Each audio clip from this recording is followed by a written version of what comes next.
There, and then we should be able to get some light. Yeah.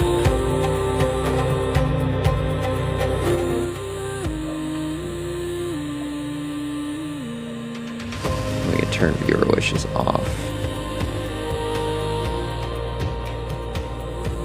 There we go.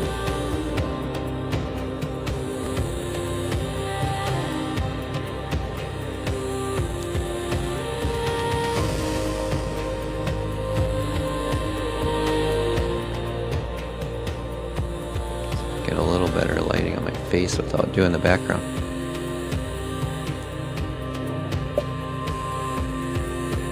That works better for the color.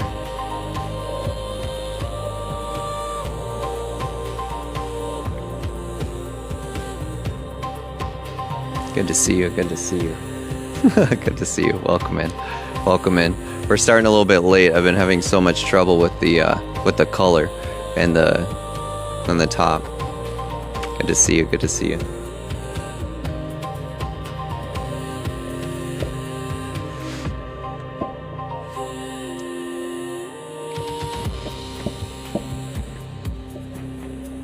Yeah, I don't want to get rid of that color though. Hello, hello, hello.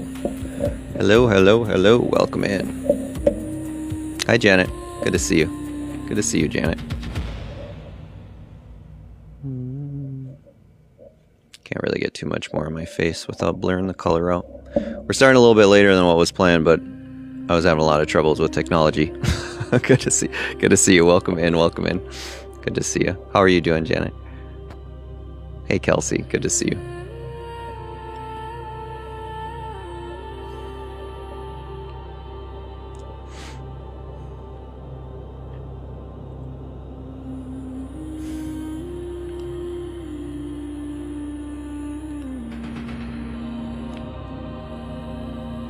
Good evening, good evening. Good to see you. Doing excellent. I'm so excited, happy, and grateful to be here with you all on this wonderful Saturday, as we can talk about higher consciousness, as we can talk about coming of new earth, higher frequencies, the heart. And if anybody is really good with lighting when it comes to cameras, that would be great. If I got some assistance. If anybody is a professional with lighting, that's been working on it for a long time. I gotta figure out how to get lighting so much better to show easily when you have the background like this. It's not an easy task, not an easy Can you share your story of how you got to where you are at spiritually? I'm so curious. Yeah, we can go through that. That's fine. I mean, it's pretty difficult to go through really long stories, obviously, but I can give kind of the gist of it. Or I'll just talk about a couple experiences, right?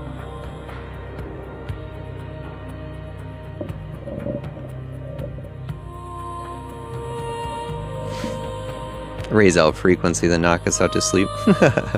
Tonight will not be a sleep live, just so you know. Tonight is not a sleep live. This is going to be an interactive live to talk about higher frequencies, to talk about coming of spiritual awakening, to talk about new earth, to discuss a lot of things that people are going through in their own journey in human consciousness right now. There's a lot more people than what you realize that are struggling at the moment when it comes to their own mind, when it comes to their own emotions, and they're going through massive shifts energetically. Yeah. Will everyone's consciousness be raised? No. SOBN, no.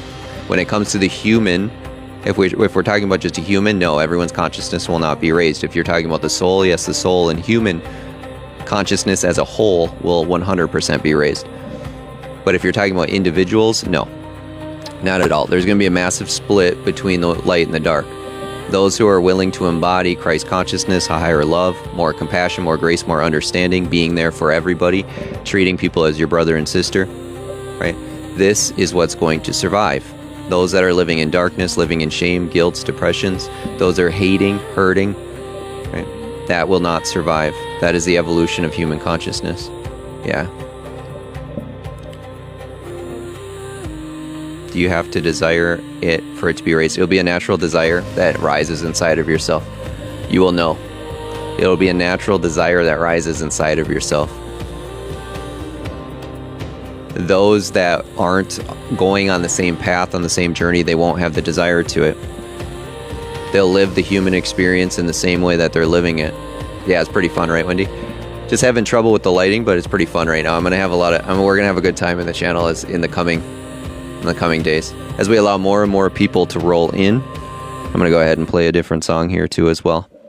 Good to see you. Good to see you. Happy Saturday. If you could mention if you're new or if you're returning to the channel here, and let's do light instead. That one was Awakening the Sky. Let's do the light. This one's pretty powerful also. Good to see you, Kazoo. Welcome in. Good to see you. Good to see you. Welcome in. Kazoo and Boone. Lisa, I think wars are... Yeah. We're going to have some amazing talks here tonight. Discussions. We're going to clear some misunderstandings as we're walking into a new age, a new era together. Please, everybody, type in the chat. It's happening. Whether people like it or not, whether the government likes it or not, whether your mother, your father, grandparents like it or not, humans are waking up. Type that in the chat. It's happening. Whether anybody likes it or not, it's happening. Yeah, there's a lot of people who are going to fight it. There's a lot of systems who are going to hate it. It's happening. Right? And there is no stopping it. I promise you. I promise you it's happening. There's no stopping it. So those of you who embody it are going to thrive. Yeah? Those who embody it are going to thrive. Why? Because new systems will be created through it. New systems will be created through the heart, through the awakening. And it's rapidly increasing. Type in the chat, it's rapidly increasing, because it is. You're seeing more and more videos all over social media. You're seeing more and more people talk about it, right? It's rapidly increasing. As we roll into 2026 and 2027, you're now having access to higher frequencies that the human mind couldn't access so easily. And I can walk many of you through many processes that will integrate, that will download and bring these things into you in a much quicker way.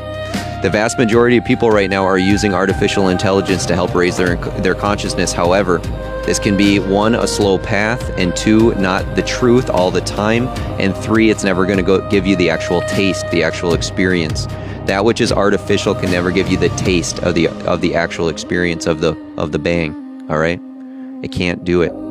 So a lot of people are using artificial intelligence to try and get there, to try and cleanse and clear a lot of things, which will get you only so far. It does help, but this is where the vast majority of people are living right now. They're staying in solitude. They're by themselves or just with a couple people, and they're using AI for their whole journey. Now, a live like this is incredibly powerful for many people, especially that are doing those things. Why? Because their questions can get answered in a different way. They can get a transference of energy in the moment, where their mind can come to a subtle understanding. Yeah, as we're going to go ahead and discuss a lot of topics here tonight. When I say the word higher consciousness, your mind is going to think of a lot of different things, okay? If we say new earth, your mind is going to think of a lot of different things. Now, the reason this is happening and happening so quickly, because guess what? Humans are not going to survive if we don't wake up. This is reality.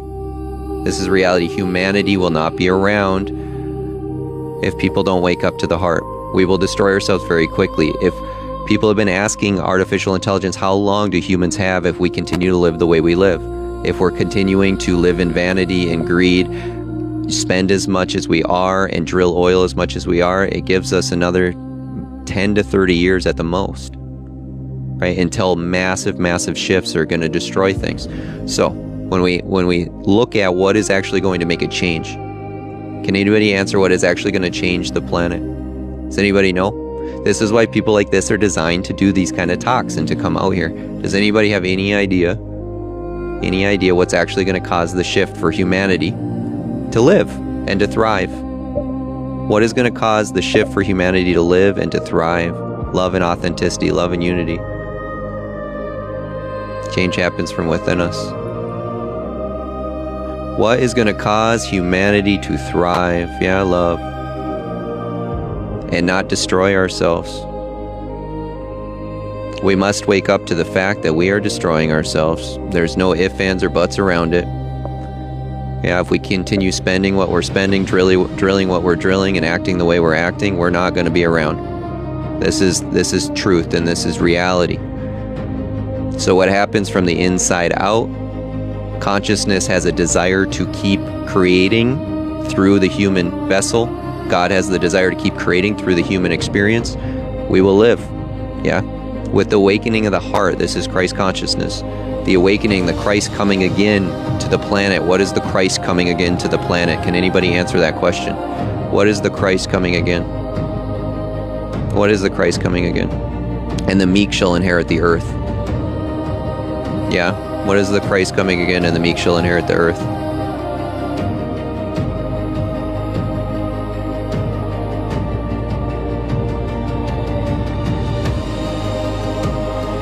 Yeah.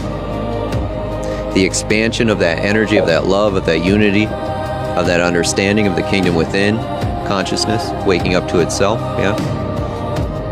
And the more and more individuals, that wake up to that, where their heart expands and opens in a massive way, where they can no longer look at another one with hating eyes. Please type in the chat, no longer looking at another with hating eyes, with hurt eyes and with hating eyes. It is the hating eyes, it is the envious eyes, it is the jealousy eyes that are causing the actions and choices of destruction in our lives and on the planet and in governmental systems. Yeah, looking at others with hating eyes.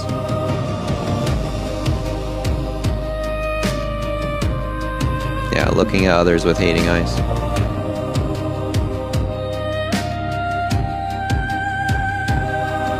Yeah. Blessed are the peacemakers, the kingdom of heaven is theirs, if you're asking about religions. Now, you'll never hear me say, I'm for the church, and you're never going to hear me say, I'm a Christian. Yeah?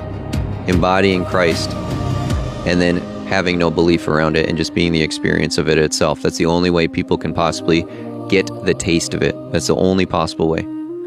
Now, scripture is extremely powerful because what does it do? It rewrites your consciousness, okay? Please understand this. That is the breaking of the code inside of you. This is what Christ does. He breaks people's codes from the inside out. He frees them from their whole unconscious mind and opens their heart instantly. That was what he was doing on the planet. They heal instantly. Why? Because they'd wake up to their truth in that moment. They were healed. Be well and go and tell no one. Yeah? So when you wake up to your wholeness, amazing things can happen. Yeah. Seek ye first the kingdom of heaven, and all these things shall be given unto you.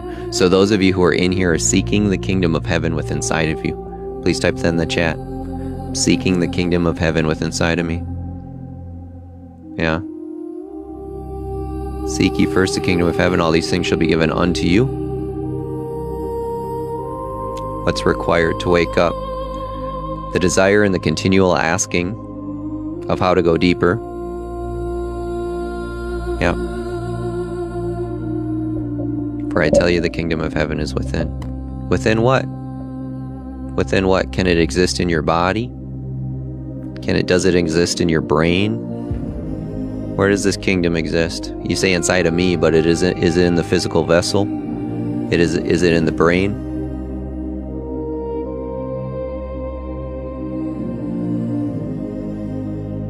It's in the awareness itself, right? In the consciousness of awareness itself. Yeah. So consciousness is needed to experience something. Please type that in the chat. Consciousness is needed for experience. You need it. There has to be some sort of recognition of itself to have an experience. Something seeing something tasting, something smelling, something thinking, something, right? There needs to be some form of consciousness for there to be experience. Otherwise, it doesn't exist. Otherwise, there's no consciousness.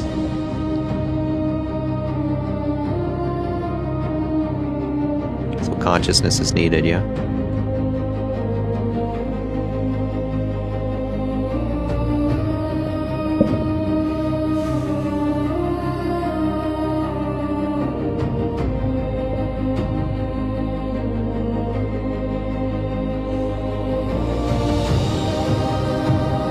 This is who and what you are. This is your experience in life.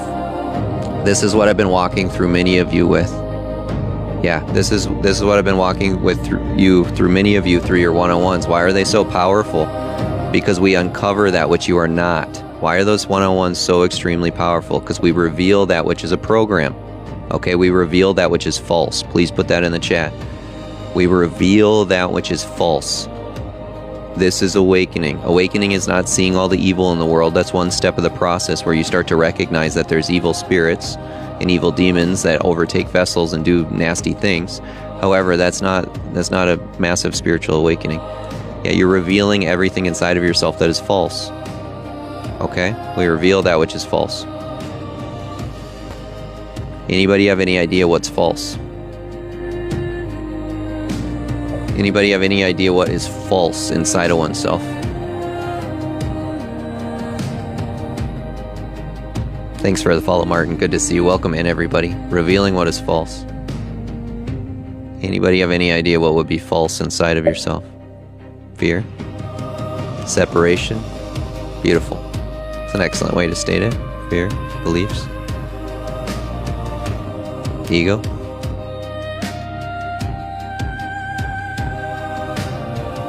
Anything that the world has put inside of you, to put it lightly.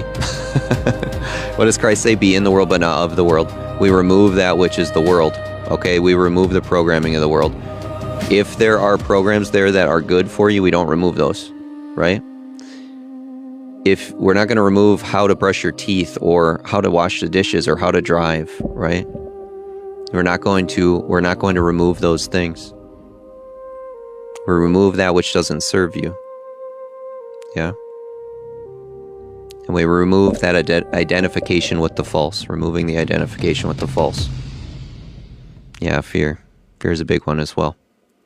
How many of you through this process have already feel like a lot of your beliefs have dropped away, or some of them?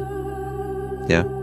If you've been done in the one-on-ones with myself, or if you've been in this live for a while, or maybe you've just gone on the journey. Yeah. How many of you feel like some of the beliefs have just kind of fizzled away or dropped away? Let's go. Wendy, Patricia. Hi, Alyssa. Thanks for grabbing that daily harmony. Janet. Cindy, good to see you. Good to see you. Celeste. Yeah, light bulbs and unicorns. or Pegasus. How does that happen? How does that happen? How does something that you used to believe all of a sudden fizzle away? Yeah, how does something you used to believe just fizzle away and it's no longer a part of you? Seeking truth. Seeking truth. Beautiful, Janet. Why? Because it was never you in the first place. If it's let me ask you this. If there's something that you believe or have an opinion or it's doing certain things that is running a program inside of yourself and it fizzles away at some point, it dissolves, was it ever truly you? Right? Was it ever truly you? You shall know the truth and truth shall set you free. Yeah, beautiful. A lot of the words that you hear me say on the lives all the time are starting to pour out of you. They've gone deeper into the unconscious. This is what verses are designed to do. If it's repetitive in your system, it reprograms the consciousness. And it programs life into your being. That's the truth of what the Bible is designed to do. That's the truth of Christ's words. That's designed to do, is to program life into your being, to bring life into yourself and into others. To reprogram the mind and the consciousness inside of oneself.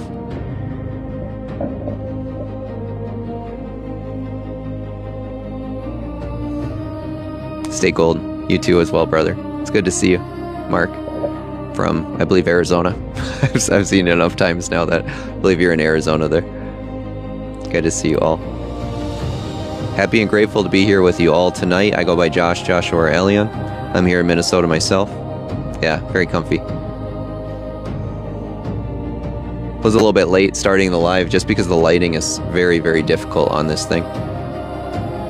Lighting is extremely difficult to get it so it shows the color and my face at the same time.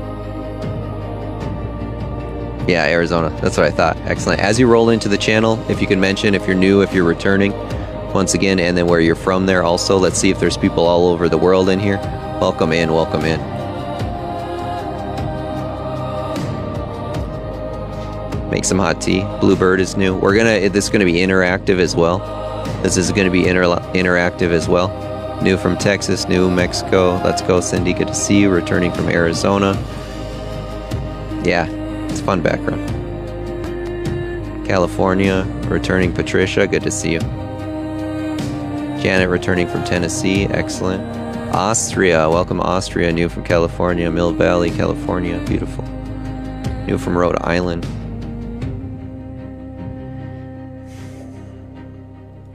So let's tap into that a little bit more. What would possibly be the false that's inside of you? Yeah. What would be the false that could be inside of somebody? Fort Lauderdale. Returning from Virginia. Good to see you, Beth. Florida. Good to see you, Jeremy. I'm not sure, Bunnell. I'm not sure where that is. Ego. That would be a way to sum it all of it up. Separation, yeah. Looking for a different answer. I mean, that's certainly correct, but looking for a different answer, illusion, yeah.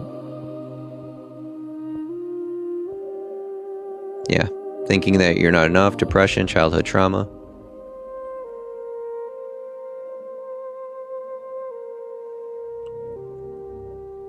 Arkansas returning. Excellent. Excellent. Doubts. So the memories that the human mind and human body has adopted and absorbed to thinking it's itself. For example, someone gets in a very vicious argument with their husband or wife, and they get very destructive with their words. Those words go very deep and they cut like a knife sometimes, do they not? If you know what I'm talking about, please type in the chat yes right now. Don't words sometimes cut like a knife? What does cut like a knife mean when it's happening inside of you? Why would words cut like a knife inside of you?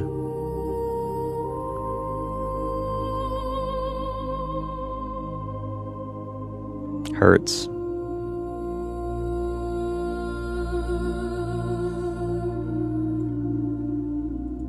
Yeah, words cutting like a knife hurt, right?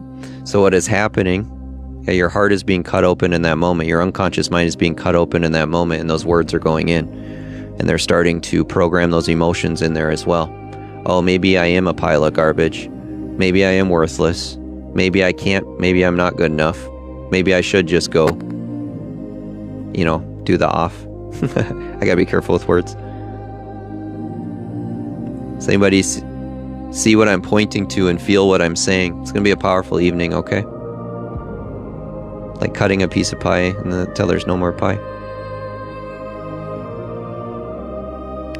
So what someone does, if you're in a situation like that and you're not spiritually empowered, okay? If you're not already spiritually empowered, or if it's a child, and those words or those actions that they're in, and they cut like a knife, their unconscious mind is cut open in that moment, or you are. And then everything is pouring in there. Everything is pouring in there.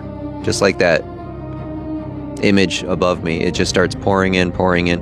It doesn't matter if it's trauma, if it's fear, if it's worry, if it's you're a pile of garbage, if it's you're worthless, you're small, if it's lack limitation when it comes to money. Oh, I'm always going to be broke. Money doesn't grow on trees. It's hard to get a job. I'm too old. I'm too ugly to get a relationship. Whatever's going in there. Right?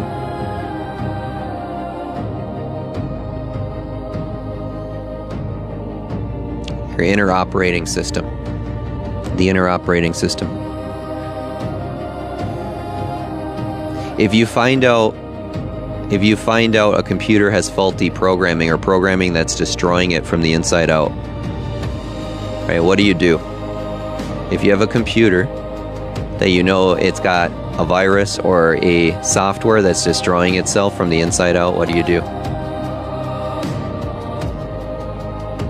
Reprogram. Yeah, such a synchronicity. You had a guilty feeling about something you said, which I know it can leave impact. Beautiful. Reprogram, reset, clean it, debug it. Yeah. Yeah, I talk about the 6 stages for nature, yeah, of transforming anything. How's the music? Is it too loud, overpowering my voice? Maybe I can turn it down a little bit. So I talk about those 6 steps a lot, yeah? We become aware, first of all. We're aware that this was put inside of us, this virus, this bug, this spirit. Yeah, what does the Bible say? Lots of spirits, lots of viruses. The spirit of perversion, the spirit of shame, the spirit of guilt, the spirit of fear. Lots of these viruses. Put in the chat, spirits are viruses. Because they are. Spirits are viruses to your system. Type that in the chat. Negative spirits are viruses.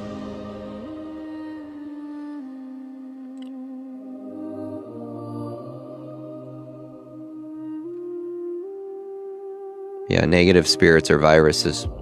They want to come in and they want to muddy up your waters. They want to muddy up your brain. They want to muddy up your thoughts. And they're going to do whatever they can to override that system, I promise you. Negative spirits are viruses. They're overriding the system. And they're causing you to think that you're the program.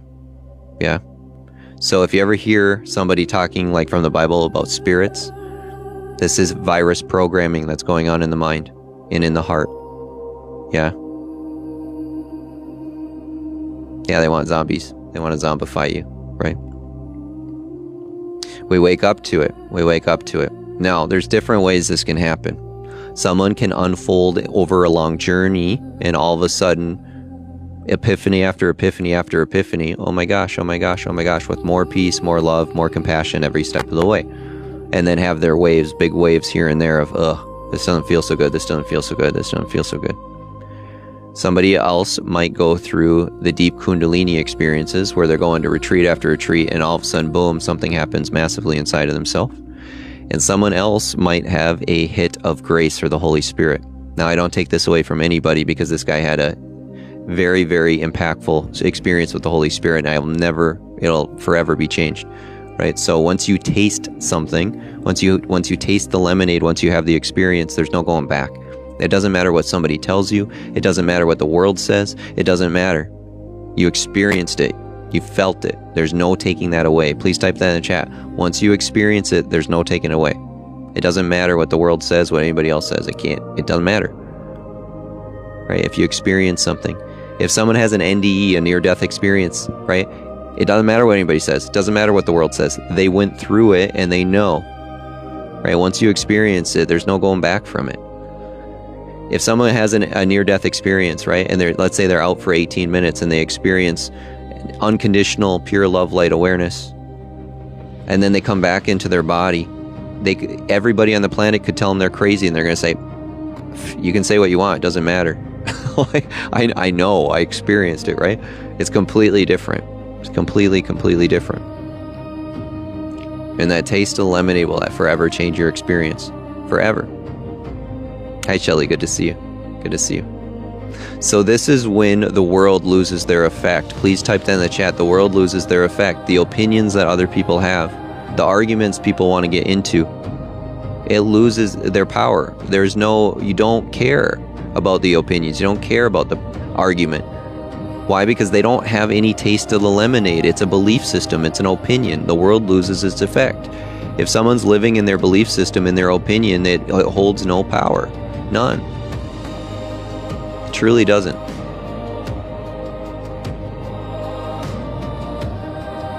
It disappears, loses its effect. Thank you so much for the galaxy. Good to see you. Thank you so much for the galaxy. It was perfect. Thank you, Carpe Diem. Good to see you. Yeah, the word loses its effect. How many of you are going on a journey inside of yourself in the last couple months or maybe years? How many of you have gone on a journey inside of yourself in the last couple months or in the last couple years?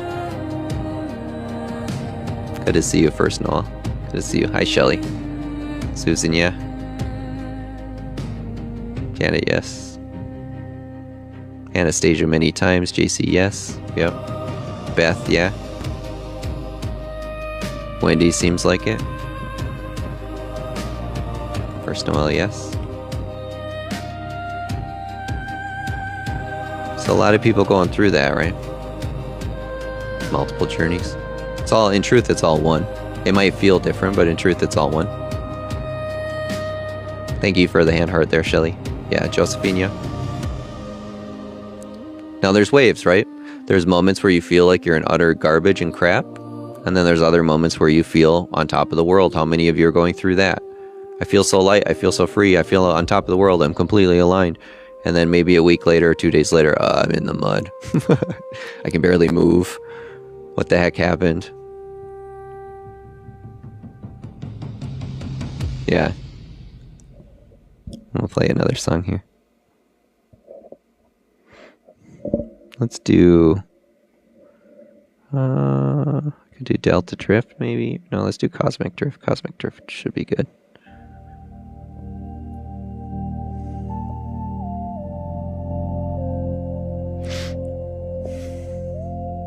So guess what? As we move along further on this journey, things get to integrate. They get to balance. They get to find their harmony. Yeah, and these waves can begin slowing down a little bit. Yeah. Please type in the chat, finding balance. Please type in the chat, finding balance. These downloads, the integrations, the higher understandings, they're finding balance. Yeah, they're finding balance inside of your system. How can your mind possibly make sense of what's happening, yeah? How can the mind make sense of what's happening? What if you meditate and your mind goes negative? Do I keep fighting or let my mind go? Hey, Jeremy, I can talk on it a little bit, but if you want to come up also, this is an interactive live. I'm going to allow people to come up and chat. So if someone is living in a very talkative mind, it's an effect, okay? The mind is cause, effect ever since you've been born. So we must slow the momentum down, yeah? Imagine the river that's moving too quickly, fighting the current, fighting the rapids, moving towards the waterfall at an extremely fast rate. The harder you fight, if you're struggling, still probably going off the waterfall, it's still moving rapidly. The current, it has too much momentum. What happens if you stick your oar out and someone's on dry land and they pull you to dry land? You don't even have to worry about that current any longer, right? There's a separation from it. And then the next time that you decide to get in it, it's moving much slower in balance. Yeah. So when it comes to meditation, oftentimes having a transference of energy in the moment with someone, they are called gurus, right? They're called gurus or a Holy Spirit. It can bring you into a place of transcendence inside of yourself. What does Christ say? Go into the closet, go into the holy room inside of yourself, right? And that's the utter place of what? Of stillness, of peace, of quiet, of connection with God the Father. Yeah, and that can transform the mind. Yeah. If you don't think that existence itself, God itself, can transform your mind, right? The ever-created power of the all, it can certainly transform your mind. Paul says in the Bible, be either transformed by the renewal of the mind. What is he talking about? Yeah, the old self, boom, gone. Boom, the old self gone, right? Did that activation stop? As you roll in, once again, I go by Josh, Joshua, or Elion. Josh, Joshua, or Elion. I'm here in Minnesota myself. So good to see you as we all talk about higher consciousness live here tonight. As you're rolling in, if you can mention if you're new, if you're returning, and where you're from, I'll give you a warm welcome in while I look at how to fix this. It's the first time doing this interactive background tonight, so having a few troubles with it. Bear with me.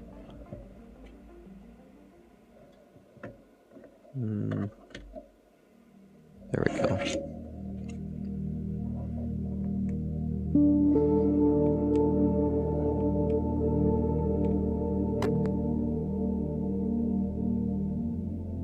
Returning, good to see you. Is it moving now? There we go. Texas, good to see you. Good to see you, Shelly from Texas. Welcome in. Welcome in. Rolling through 2026 is going to be pretty incredible. We're gonna have a lot of fun. Because what happens in spiritual world? Everybody takes it so serious 24/7, do they not? How many of you have realized this in spiritual videos? Yes, some of it is serious. Some of it is going through the darkness, okay? A lot of it's walking through the darkness for many people. However, it's meant to lead to joy, is it not? To peace, to love, to playing, to singing, to dancing, to living, to loving. To this higher love and passion for life. To this feeling connected to everyone and everything. Yeah. So what happens for a lot of spiritual channels or... Yeah. Good, beautiful. We need to have fun and be like little children. Blessed are the children, the kingdom of heaven is theirs. For I tell you, unless you are that of a little child, unless you transform and be that of a little child, you will not enter the kingdom. These are words straight from Christ, right? What does John say in the Bible? I have come to turn the parents' hearts to the children. Why? The child is pure innocence, pure joy. So what do? We uncover that which is the false inside of you, and then this innocence, this purity, and that play, that joy, the fun, the creativity, the adventure shines forth. The truth of your being shines forth. Please type that in the chat. The truth of my being shining forth.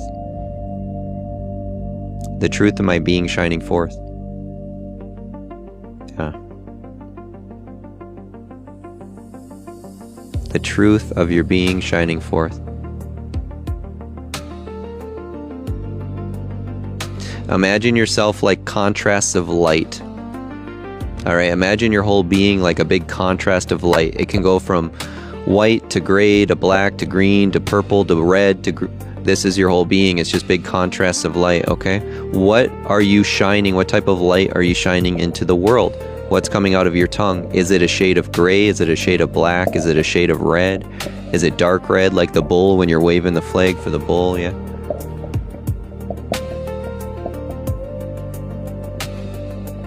Or are you shining white? The truth of your being shining through.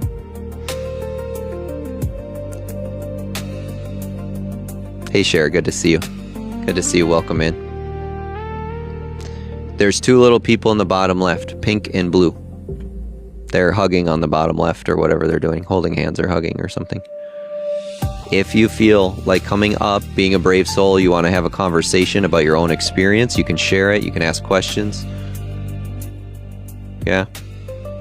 Whatever you feel called there. Whoever feels called to come up at any point in time, feel free to click the little two people on the bottom left, and I will bring you up. Otherwise, I'll continue to babble. Yeah, that's not too bad. How does the lighting look on your end? I keep trying to fix it. It's really difficult to get the color to show well in the back. It keeps wanting to focus on my face. Does it look fine in the back for you guys? For y'all? Looks good? Okay, excellent. We'll have some fun on the other lives too, for the morning and nighttime lives. Now that I'm figuring this part out. All right, it's fun. All right, every step of the way is fun. But now that I'm figuring out this part, we'll have some fun in the morning lives with this too, and in the nighttime lives. Be a great time. You'll see everything evolving, right? Just like your own mind, just like your own emotions. Type in the chat, I'm evolving. Because guess what? You are. If you're in this community, you're evolving. I promise you. Whether you like it or not, you're evolving. If you're diving into this. Yeah. You're evolving. Whether you like it or not. Your body, your mind, the awakening, you're evolving. What does Eckhart Tolle say? Eckhart Tolle has recently said that the next stage for humans is the awakening, right? The next evolutionary stage for humans is they have to awaken. This is the same thing, the same message that flows through this guy. We have to awaken. Humanity has to, otherwise we're not going to be around. Your grandchildren, your children will not have a place to live, I promise you. At the rate that we're going at, when it comes to living by envy, living by jealousy, living by keeping up with the Joneses, living by hating other people, living by not taking care of the planet, living by not loving others, we're destroying ourselves at a very rapid rate. And now AI is trying to warn us and tell us over and over and over again, hey, you need me to come in. AI is saying this now. You need me to come in and start trying to fix things, right? Otherwise, you guys are not going to be around. It will not take the rapture for humans to be gone, I promise you. At the rate that we're going at, it will not take a physical rapture for humanity to be gone. It will just simply take ourselves. We'll just destroy ourselves. Hi, Mama Vanna. Good to see you. Good to see you. Yeah. So the awakening of Christ inside, the heart, awakening of Christ inside of oneself, inside of one's awareness. Where's the only place you could experience Jesus or being like that? Where's the only place you could experience him? If someone's pointing to that, where's the only place that could be experienced? Hi, D. Thank you, D, for grabbing that daily heart me. In you? Yeah, exactly. Inside of you, in your awareness, yeah? In the heart. So what are most people doing right now on the planet? Most people on the planet right now are living in a place of fear or urgency, and they're being told to repent or you're going to burn forever. So they repent, they turn to God for a moment, right? Living from a place of fear, not going inside, not awakening whatsoever, actions not changing. Most actions not changing, at least. Basically living the same way, not seeing with different eyes, and then hoping that a man in the clouds is going to come lift them up, right? What does Christ say in the Bible when people are saying, hey, I did this in your name, I did this in your name? He says, depart from me, I hardly knew ye, right? Depart from me. What is he saying? I don't know your heart. Don't know your heart. Yeah, that's what matters. Please type in the chat, it's the heart that matters. This is your awakening. It's the heart that matters. What is the heart? The heart is going to be all the unconscious mind and that which is your connection to source. Please type that in the chat. The heart is what matters. The heart is what matters. And I'm not talking about the physical heart. I'm talking about the heart of consciousness, the heart that you can connect to. Thank you, D. The heart that all human beings have the ability to connect to. It's inherently built inside of us. It's inherently built inside of us. Why? How? Bible says you're made in the image of God. Yeah, you're made in the image of God. It's built inside of us, that inherent ability to connect within. But what does most religion do? It will turn you away from going within. It's going to say it's evil, it's dark, it's devils. Don't go there. Right? Don't go into meditation. Don't go inside of yourself. Don't look at your programming. That's evil. That's what most of religion will tell you.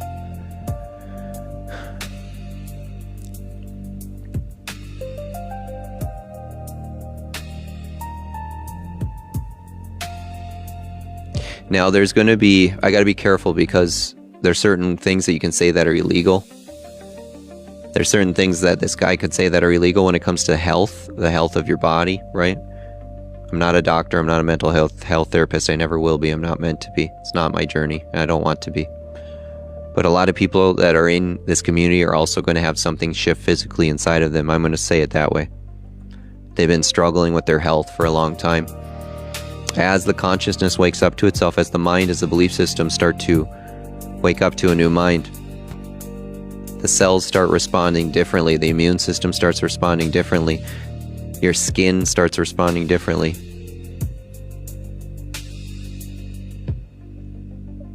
There can be a lot of people who have their physical body shift and change. Through power of what? Through power of spirit renewing the mind. This is what the old disciples did.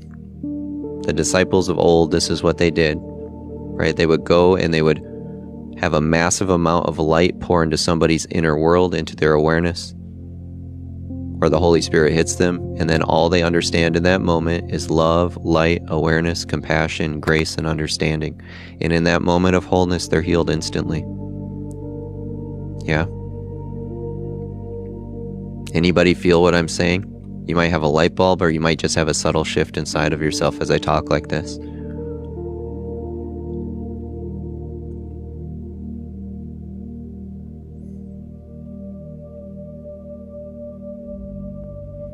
Yeah, feelings, color, sound, or frequency. Let's go, Jeremy. Let's go, Wendy. Beautiful. Let's go. Let's go. Feeling the energy shift, yeah. What's the greatest power in the universe to transform anything? Anybody know? What's the greatest energy to transform? What's the most powerful energy that will transform anything? Anybody know? What's the greatest power that will transform anything? Love, I'm looking for a little bit deeper than that. I'm looking for a little bit deeper than that.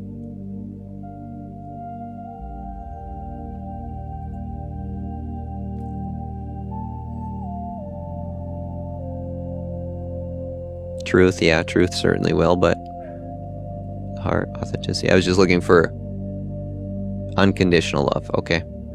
Unconditional love. This is that which the mind can't understand. Please type this in the chat. The mind can't understand unconditional love. It can't do it. Please type this in the chat. The mind cannot understand unconditional love. The mind cannot understand unconditional love. It can't do it.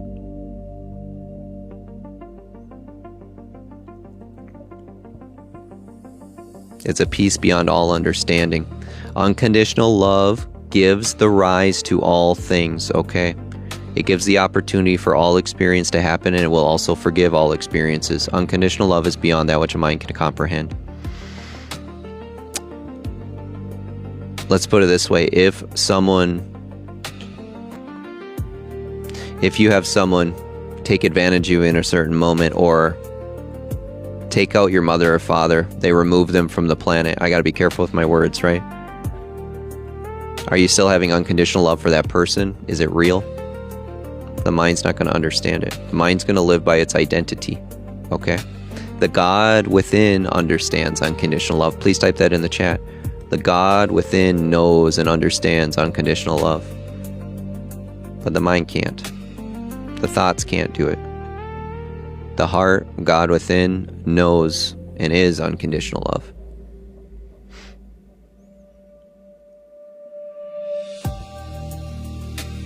The God within knows and is unconditional love.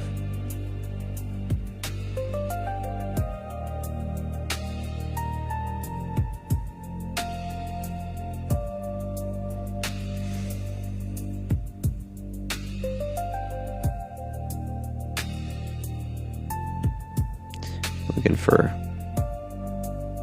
love quotes. I know I had them. The God within knows and unconditional love. That's right. Beautiful. While I pull up some love quotes here.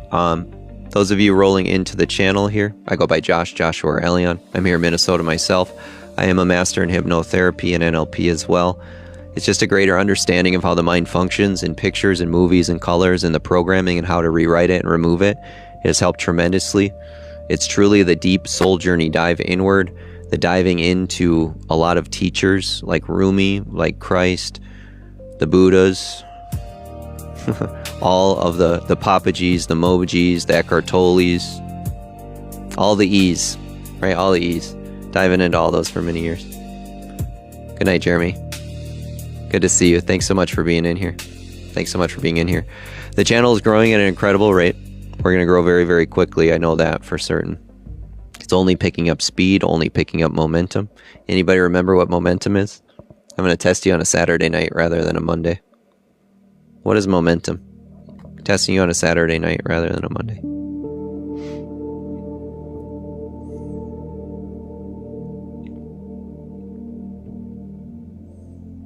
I know somebody's got it.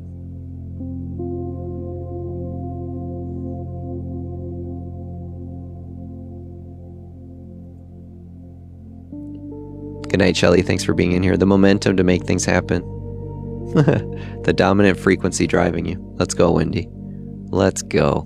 I don't know if you had notes or it's just going deeper. That's beautiful if it's rolling off your tongue at this point. So the most dominant frequency that is driving your being. So I talk about spirits being like viruses, okay? The spirit of fear, the spirit of doubt, the spirit of confusion, the spirit of lust, the spirit of shame. These are viruses that are rewriting the code, making you think a certain way, act a certain way, feel a certain way. Yeah. Dirty, nasty viruses in the system. What does Christ say? You are not fighting flesh and blood. You are not fighting flesh and blood. We're fighting the evils and powers of darkness and the rulers of this world. And what do? They program the heck out of us. They program the ever-living crap out of us until we have no idea who and what we are, until we live by the hamster wheel, until we live in bondage and slavery, and we live in the city of darkness.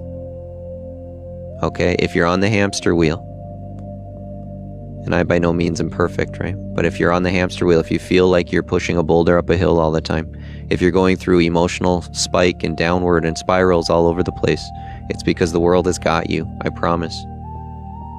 Christ says, be in the world, but not of the world. The world has got you. The programming of either the envy, the jealousy, the low self-worth, that you're not pretty enough, you're not sexy enough, you're not attractive enough, that you'll never be good enough. It's got you. Those nasty, nasty little spirit viruses. Does anybody feel what I'm saying right now? And I'm not here to judge you or guilt you or shame you. I'm here to free you. Free your being. Yeah. I'm here to free your being. Release shackles, chains, and cages. And bondages. Yeah. What happens if someone has an NDE, has a near-death experience? That programming is poof. It's destroyed in a moment. Bleh. Why? Because their ego died. Their personal identity is gone. It died. So then when they come back into the body, they're like, right? They're a whole new being. They're a whole new person. They don't know how to function in the world for the most part. Most people that go through an NDE barely talk about it until years later, once they can actually make sense of it. If someone has died for 15 to 20 minutes in here before, or 10 minutes, has anyone in here ever had an NDE? Do you know what I'm talking about? If someone's actually had the experience of it in here, if you could please mention. Sometimes people that go through that are attracted to something like this, because then it can be made sense of what they went through. I don't know what I went through, Josh. Tell me what I went through. Right? I'm scared. I don't want to go through that again. Or I loved it. I want to go through that again. Yeah. Let's go. Thanks for the reposts and the likes, everybody. The likes are going to help push this out tremendously out to the FYP. Not only that, but when people swipe through, they're like, oh, this is actually getting some likes and some people, I better stick around. The OA is awesome show about NDEs. Yeah, there's a lot of good shows about NDEs. Okay, perfect, Diane. Yeah, I would love to hear your experience of the 5-day coma. Beth as well. That'll happen. A lot of individuals, a lot of souls will show up in something like this because they went through an experience, and then oftentimes they can't explain it or they can't get back to it. That's another thing that will happen to you. You're going to have these big epiphany moments, or you're going to have these big moments where you feel utter bliss, utter joy, where you feel connected and aligned with everything, where things are just beautiful and slowing down. Things get peaceful and quiet. And then other times where you're like, why am I not back there again? So you'll try everything to try and get back there, yeah? How many of you know what I'm talking about or have been there? Where you're trying so hard to get back to something. I just want to feel the way I felt. I need to create that again. Anybody know what I'm talking about?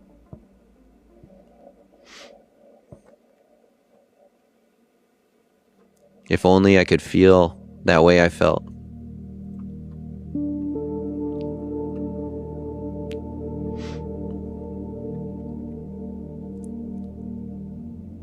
Yeah. That was this guy's journey for 15 years. Hi, Carolina. Thank you, Carolina. You're always a blessing. I appreciate you. That was this character's journey, this guy's journey for 15 years on his life story. I need to recreate that experience, right? That was cool. That was perfect with those fireworks in there as well.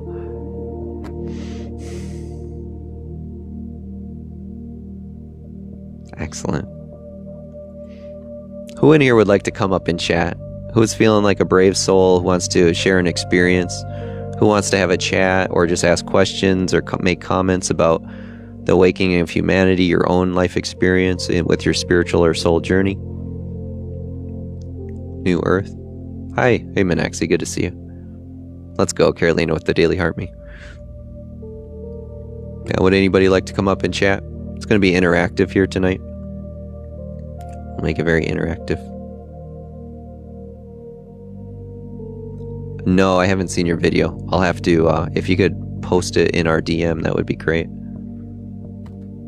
There's been a lot going on. Every moment is accounted for right now. Why don't I have those? Yeah. Powerful stuff. So as you hear the sound of my voice, just becoming aware of that which you're sitting at this point in time. Maybe noticing a deep breath in and just a nice gentle exhale. As you feel yourself coming into more of the present moment, a little bit more peace. Just a little bit more relaxed. As we continue onward in these discussions here tonight. You're just giving yourself a moment of relief with all those exhales.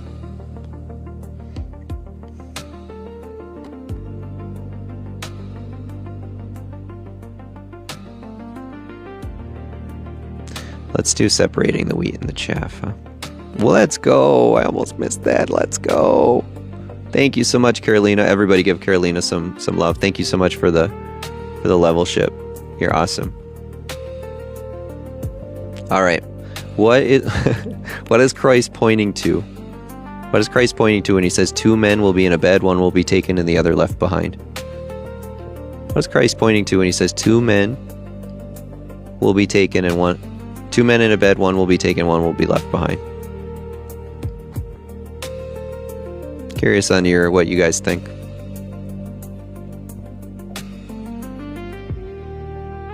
Curious on what y'all think.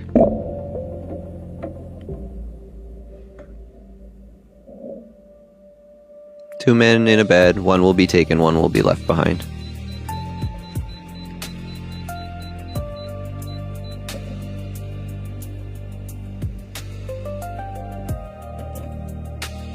Any ideas?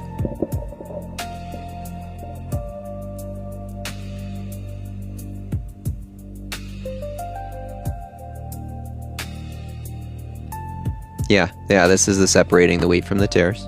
But what does that mean? What does that mean? What is being pointed to? Why is it being phrased in this way? So nice and cozy. Yeah, I love your sweatshirt. Beautiful. I'm so happy to hear, Manexi. I'm glad that you do. Very, very happy that you do. The sweatshirts are, they're very comfy, very nice. I'm going to be getting on the marketing more of them here soon. There's just been so much going on. You wear it every day. Excellent. Gotta wear your favorites.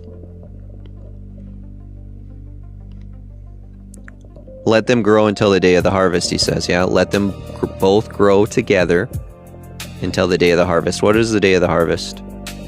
What is the day of the harvest? If there's 2 men in a bed, consider the vessel, like the 2 men inside of the vessel. Identities, right? There's the ego mind and then the true self. So we have the ego that thinks it's the truth. And then the true self, 2 men in a bed, one will be lifted, one will be left behind. Guess who gets left behind? And who's lifted? Who gets lifted? Anybody know who gets lifted?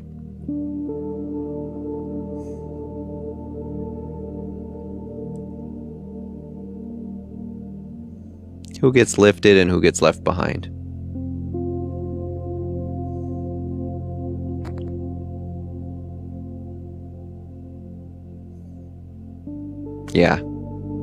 Yeah, the ego gets left behind, right? It doesn't get to exist any longer. It gets dissolved. It gets left behind. No more ego. Goodbye. See you later. Who takes up their cross and follows him, right? Are you willing to take the ultimate jump, the ultimate leap? This is what he's pointing to. You let them both grow until the day of the harvest. Guess what? The day of the harvest, the wheat and the chaff, they finally separate. And the ego gets left behind. Yeah. And then he wants his bride for the perfect marriage. Exactly. What is the perfect marriage? What is the perfect unity? Anybody have any idea? What is the perfect marriage? What is the perfect unity?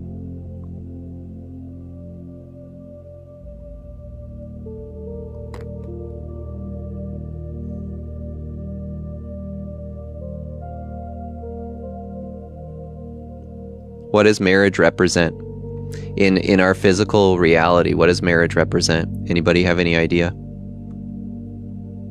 What does marriage represent in our physical world when 2 humans come together? Union, yeah. What is union? What is union if you come into union? I'm just looking at something more specific if you break it down. Becoming one. Becoming one, exactly, Chicken Butt, thank you. Becoming one. So what are you doing in that marriage? You're saying we're becoming one together. We're becoming union, 2 becoming one. Yeah, this is the feminine and masculine coming together. When the feminine and masculine come together inside of a being, it can have the perfect marriage with Christ. Okay, this is the ego identity that's being shed. How many of you feel a massive amount of feminine energy whenever you're in this channel? Even though there's a masculine man talking, it can be a little strange for a lot of people. It throws a lot of people into confusion. I don't understand how someone can talk so masculine, be so masculine and so feminine at the same time. Right? It's very strange to a lot of people.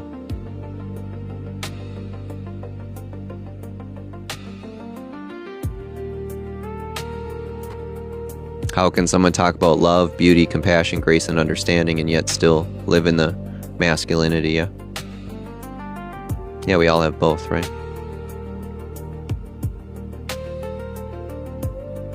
It will throw a lot of people off and they won't trust it. They won't trust it.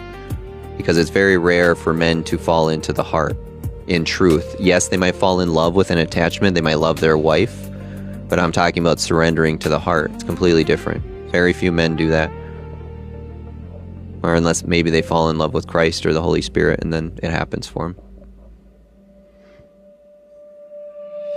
But where is most of the world living right now? Where is most of the world living right now? Right. Where is most of the world living right now? By the continuing uncovering, Beth. Can't force it. It's being uncovered. And fear and ego.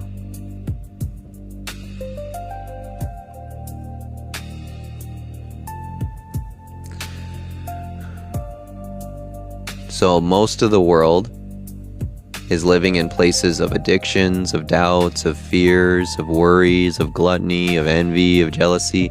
Now, this isn't to judge you or shame you or guilt you. All right, this is a no judgment zone. But it's just recognizing that which brings life and that which destroys. That's it. Just recognizing that which is destroying one's life or others' lives, and that which is actually bringing more life.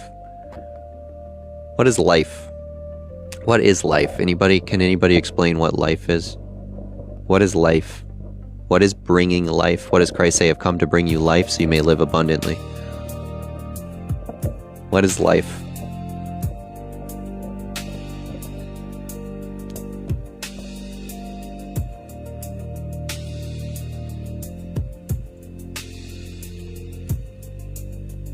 Being in this moment. What is life? Well, how would you explain what is life?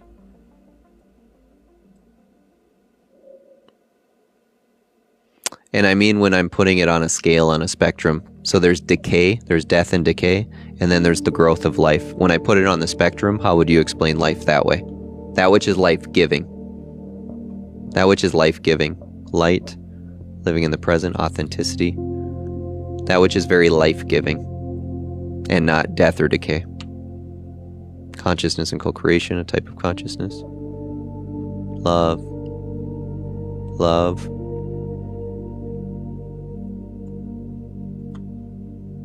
Yeah, love could certainly do it, yeah. Presence, beautiful.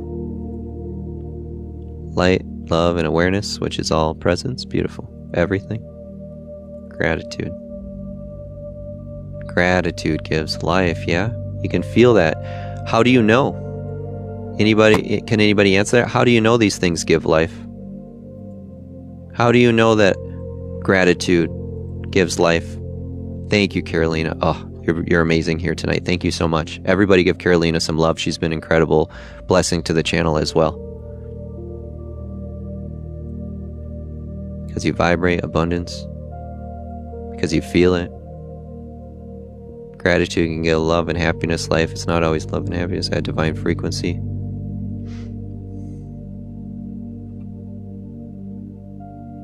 It's a feeling of an opening of the heart. Your soul knows. Please type that in the chat. Your soul knows. You don't need a belief system. You don't need an opinion or a thought about it. Your soul knows. You're connected to that truth always. Why? Because God lives inside of you. The truth you will know because God lives inside of you. Your soul knows. You don't need anybody to tell you why. You will know that love gives life. You will know that gratitude gives life. You will know that peace gives life. You don't need it. You don't need an answer from anybody. So I know it was I was digging a dagger there. You don't need an answer. You know, your soul knows, you're ever connected to that truth. God lives inside of you. Your soul knows what gives life when you're connected to it. right? You know that it's life-giving. How? Your whole body, your emotions, your mind change, do they not?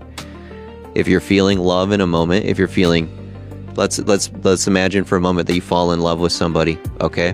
Whether you're a woman or a man in here right now, you fall head over heels in love with somebody. You just can't get over their being, their presence. Every word that comes out of their mouth, you're just head over heels. I love this being, I love this person, I love their presence. What happens to your being through that? What changes inside of you? Can anybody answer what changes inside of you when you fall into that deep, deep moment of love where you can't put words to it? You fall into it. Why is it called falling into love? Expansion. Why is it called falling into love? Through God, your soul knows. Yeah. Anybody have any idea what happens when you fall into love? Full knowing and ultimate peace. Yeah. Evolution is outward. You're in alignment.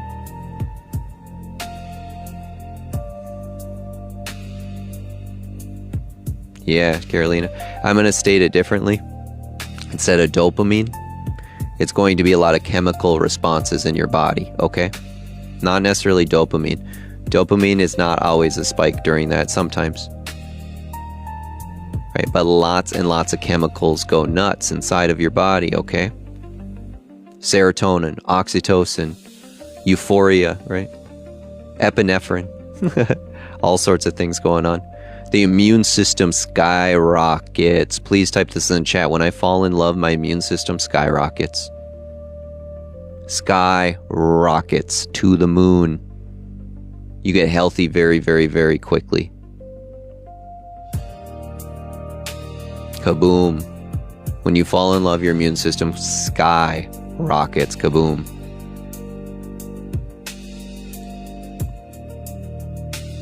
Guess what? Stress is destroyed in a moment. You don't feel stress. You don't feel pain. You don't feel your body. What are you feeling? If you're not feeling pain, if you're not feeling stress, if you're not feeling your body, what are you feeling? When you fall in love, your immune system skyrockets. Kaboom. You feel safe. You feel happiness. Fullness of living. You can't stop smiling. Time slows down. You're present, happy,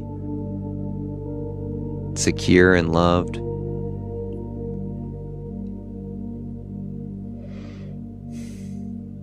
Bliss and joy. Feel safe. Yeah. What happens when you fall in love? Now, does it have to be with another human being? Is it possible to fall in love with life itself, existence itself, God, Jesus, your creator? Is it possible to fall in love with those things, or does it have to be to a human being?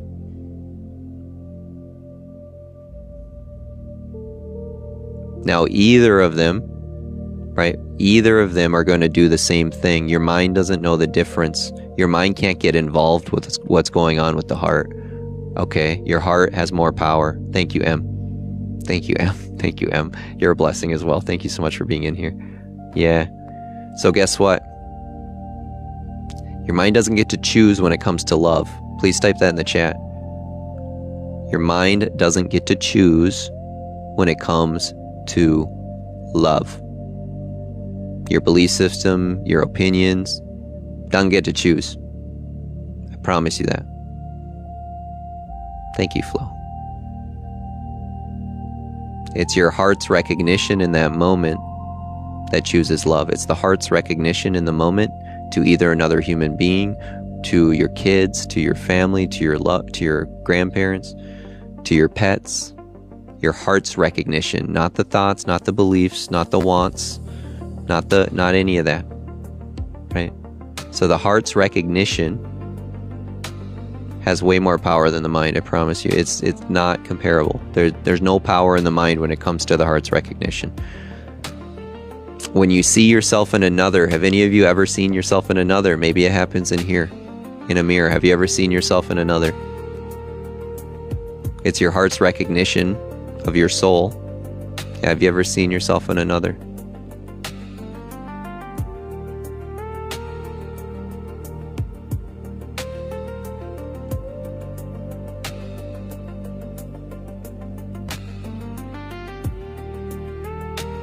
Yeah. Let's go, everybody. You're all incredible.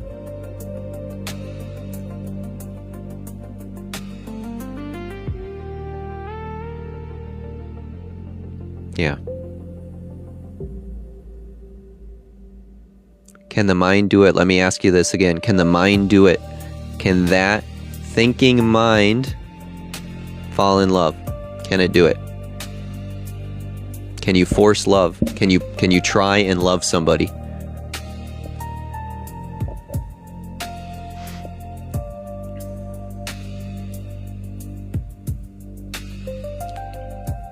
Maybe someone in here has been in a forced marriage before.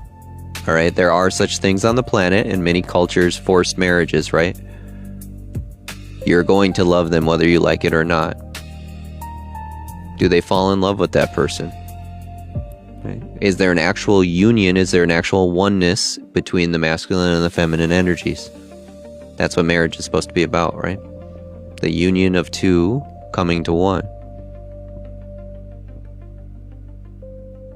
This is the explosion of the orgasm. And if that word bothers you, get over it. It's part of nature. That's the explosion of the orgasm. The masculine and the feminine both reaching their climax of energy, and boom. Boom. What happens after that boom? What happens after that big bang inside of oneself? Quiet. Peace. Love. As long as it's done not out of the 7 deadly sins. All right? If it's a chase, if it's a numbing, if it's a...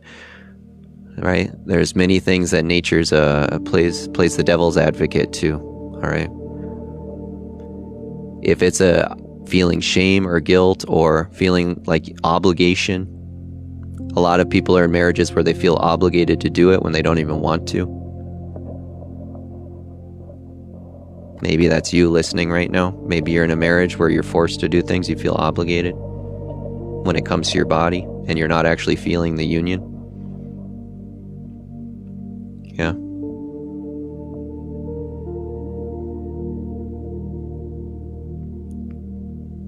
Love is what this whole game's about. Please type that in the chat. Love is what this whole game's about. That's the whole spiritual awakening journey, I promise you. I don't care what anybody's telling you anywhere. On all of social media, on any news, television, whatever. If you ever hear anything about spiritual awakening, the whole game is about love.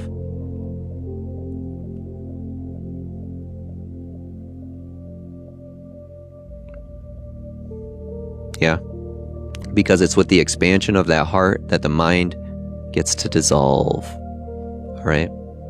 The expansion of the heart, all of the programming from the world gets to go bye-bye. And when all the programming from the world gets to go bye-bye, guess what? You're free. And then you're just acting and making choices in the world that are for your highest and greatest good and for others around you. And then you can start creating beauty, I promise you that. If you're involved in this community, if you dive into the lives in the morning and the evenings and over the weekends, or whatever it may be, or in the one-on-ones, if you find yourself going in more, diving deeper, you're going to have massive, massive transformations and shift as I speak that over your being right now. It's inevitable. It's inevitable. Yeah. What happens, I talk about the spirits, the evil spirits being a virus, okay? The virus in the mind, in the body, where it does lots of nasty things to you and then you think it's yourself. This is what happens to a computer program as well. A virus goes into it. It's doing what it does. It's destroying many files. It doesn't work properly anymore. Then you're banging on your mouse. Why aren't you working? What's wrong with you? And it doesn't recognize that it has a virus unless it has a software that cleans it up. I'm the software cleaning it up. God, Source, Spirit is the software cleaning it up. And you're the babes of the earth that can hear it. And it's the most beautiful thing when you wake up to that fact. You're the babe that gets to wake up. You're the babe that gets to experience a beautiful life. Right? Christ says, I've hidden these truths from the prudent and the wise, and I've revealed them unto the babes. If anyone is living from a place of religion, if they're living from a place of I'm right, you're wrong, if they're living from a place of God is in the clouds and Christ is in the clouds, they're the ignorant and the prudent and thinking that they're wise, okay? You individuals are the ones that are more willing to surrender. You're the ones that are willing to hear. You're the ones that are willing to open your heart. You're the ones that are willing to find balance and love and joy. You're the babes. I promise you, you're the peacekeepers. Please type in the chat right now like a praise of hands or something. I want you to feel that. I want you to feel that. You're meant for it. We are all fragments of the divine, yeah. I want you to feel that you're meant for that level of love. You're meant for that level of beauty inside of yourself. You're meant for that level of understanding. Let's go. You wouldn't be able to hear these words. You wouldn't be able to understand or hear these words. Your soul, your mind, your body wouldn't be ready for it. It couldn't happen. You're meant for that level of understanding. You're meant for that level of love. You're meant for that level of connection. Otherwise, you would run. Otherwise, you wouldn't be in here. Let's go, Amina. Good to see you, Dr. Amina. Thanks so much. Welcome in. Yeah, you wouldn't be able to hear the words. That's the best way I can say it. As Christ says, he throws some seeds on all the weeds, on the thorns, right? Some on rocky or solid ground, and then others fall on fertile soil. You're the fertile soil. Type that in the chat. I'm the fertile soil. I'm the fertile soil. Type that in the chat. I'm the fertile soil. What happens in fertile soil? You get to grow. Fertile soil gets to grow. Those seeds get planted. You're the fertile soil. Yeah. You are the fertile soil. And those seeds get planted. And then they can grow. What do they grow into? Anybody have any idea? What do they grow into? What do those seeds grow into? Anybody have any idea what those seeds grow into?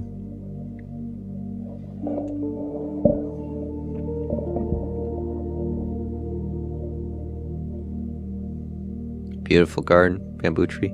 I mean in your physical experience. Their best selves, nourishment, and beauty. The book of life. Fruits of spirit. Absolutely the book of life. And guess what? You're written in the book of life. What does that mean? You're written in the book of life. Strong tree. Remembering the bamboo. Yeah, growing 90 feet after having all your roots planted, right? In the period of a couple weeks. What Wendy is talking about is bamboo. You take a seed. It grows roots for many, many, many years. Oftentimes 5 years before you see anything. Before you see anything, it's just the roots are growing, the roots are growing, the roots are growing. It finally sprouts a little green thing above the soil, right? Little green thing above the soil after 5 years. Within a period of 3 weeks after that, it grows 90 feet. All right, many of you are going to be like the bamboo tree. All of a sudden, boom, all sorts of things are going to change very, very quickly in your emotions, in your mind, and with your results. It's going to be like all of a sudden you got the boulder over the hill. Kapow. All of a sudden you get the boulder over the hill. What happens? You have momentum rolling in your favor. Existence starts reacting to your new identity. Please type that in the chat. Existence reacts to my new identity, or just it reacts to identity. That's fine as well. Right? Your spirit's path. Existence reacts to your identity. We're living in a realm of cause and effect. Okay, we're living in a realm of cause and effect. Everybody is either action or reaction. How many people on the planet do you think are consciously creating and consciously acting? Or how many people are just acting out of reactions and programming? Yeah. New identity, yeah. Reacting to new idea. How many people do you think on the planet right now are acting out of a place of just action, reaction, unconsciously? Right? And how many people are actually conscious of all their actions, their choices, their thoughts, their emotions? Yeah, you got it, Curtis. You got it. Right? Vast majority of the all.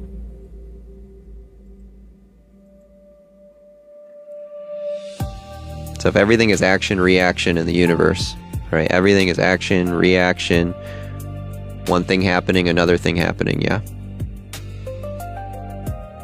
Guess what? You're a part of it with this as well. What do you think the reaction to something like this is as these words go in? If things are reaction and cause and effect, what would the cause and effect be of listening to a channel like this over time, or being in those one-on-ones? What could the cause and effect be of that?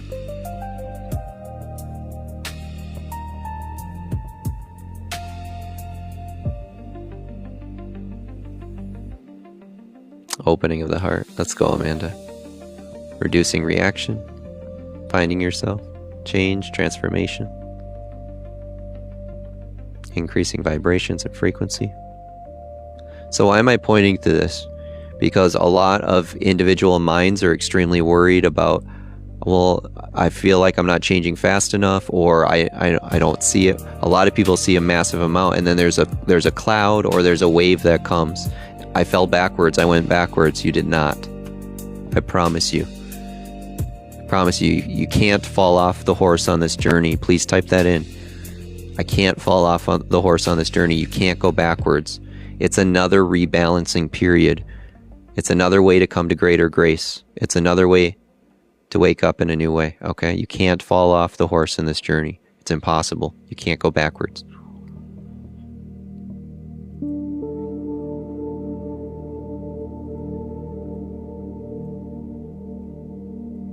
There are emotional waves that hit you that are still being peeled off of your being. Why can't you go backwards on this journey? Anybody have any idea? I'm looking for kind of a specific answer, but why can't you go backwards on this journey? Why can't you fall off the horse? Where it seems like everything in life you can. You lose money, goes backwards. You lose your business. I feel like I went backwards in business. I lost a relationship. I feel like I went backwards in love or my life, right? I lost my health in my body. I feel like I went backwards. Beautiful, Celeste. You got it right away. Celeste has been one of the greatest supports to this channel, and she's been here since basically the very beginning. Since July, I believe. Celeste, July, maybe? Once you see, you can't unsee. Please type that in the chat.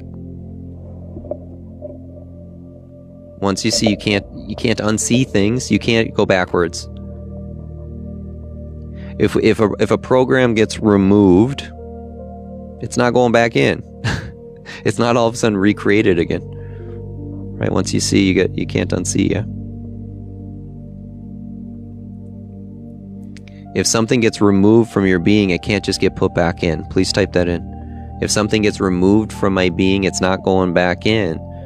Especially if you have an awareness of how it got removed or why it got removed. If you have an awareness of why or how a program that got removed from your being, it's not going back in.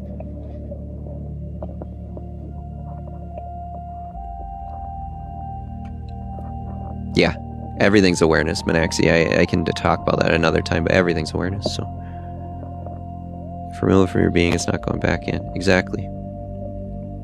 Exactly.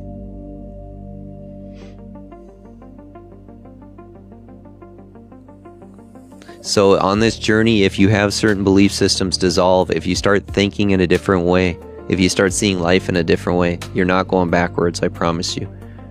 You're going to have moments or blips, days, maybe weeks, where I don't feel so good. This is a big wave.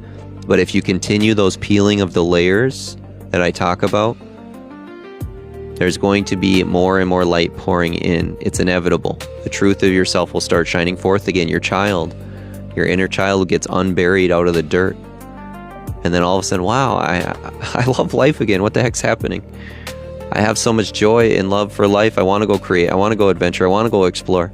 I want to go hug that person and just treat them good just because. I want to fall in love. Right?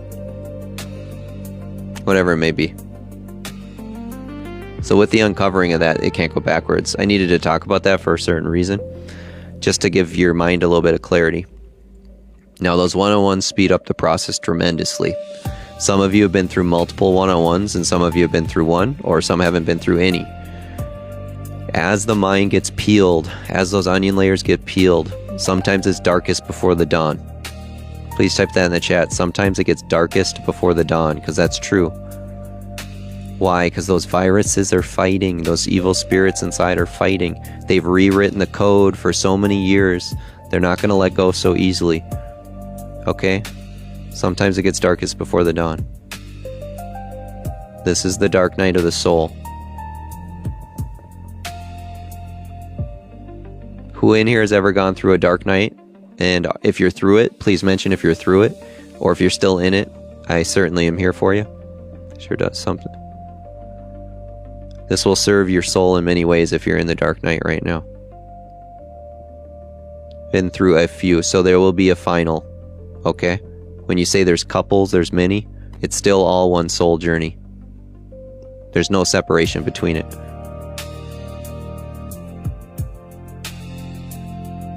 Yeah, Amanda, yeah. So, you'll know. Yeah, okay. You just fit. Perfect. You'll know. There'll be no ifs, ands, or buts about it.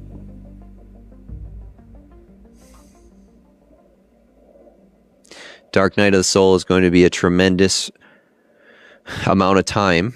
Some people go through many, many years. Sometimes people go through a couple months. Sometimes people go through lifetimes, whatever. However you want to look at it. All right. Who knows what has happened for this guy? Who knows? But in this lifetime, about, very tough to say, but roughly 18, 20 years of immense amounts of suffering going on inside. Immense amounts of suffering going on inside. The void, the hole that was being created, the amount of anger and hatred towards God, towards life, the suffering of the body, the falling apart and being on the deathbed, losing everything, losing friends, family, money. Immense, immense dark night. Wanting to right? Wanting to many, many, many, many a times and attempting many, many, many a times.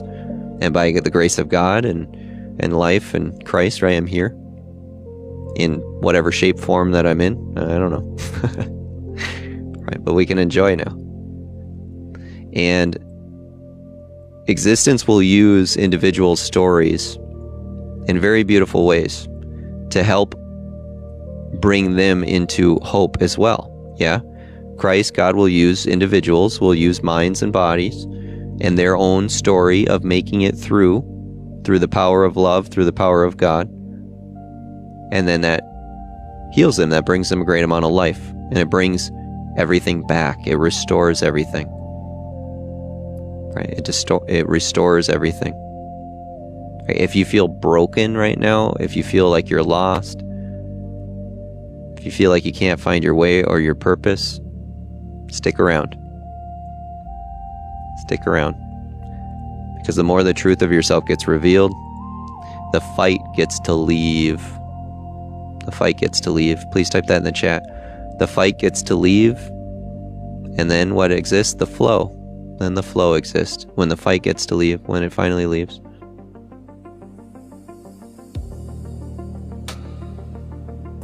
The fight gets to leave.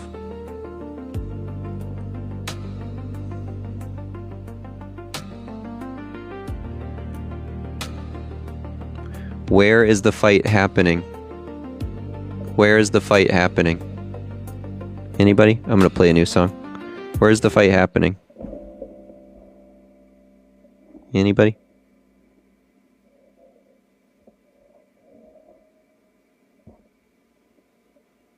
Within. The fight is always happening within. Let's do Wake in the Sky. Oh, man. Right. So can your soul fight the mind? Does your soul need to fight anything?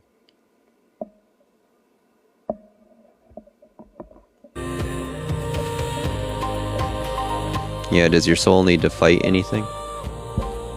So it's always with right? It's always with the mind. It's always with the mind. It's those principalities and powers, those little viruses that I tell you about that go in. All right, this is what Christ is pointing to. The world has soiled your being. The world soils our beings. What are you when you're 2, you're 3, you're 4 years old? You're pure innocence, you're pure joy, you're pure love, you're running around. The world is good. Everybody is beautiful. Food is awesome. I laugh, I sing, I dance, I play. The longer that we go through the world, depending on your experience, okay? So there's a lot of people who would live normal, beautiful lives, and they would never be drawn towards something like this because they didn't have any difficulty. If someone doesn't have difficulties in their life, they're generally not drawn towards something like this. Unless if they just want an immense amount of peace or love in their life, and they're just like, I just want the connection to God, right? They might have that.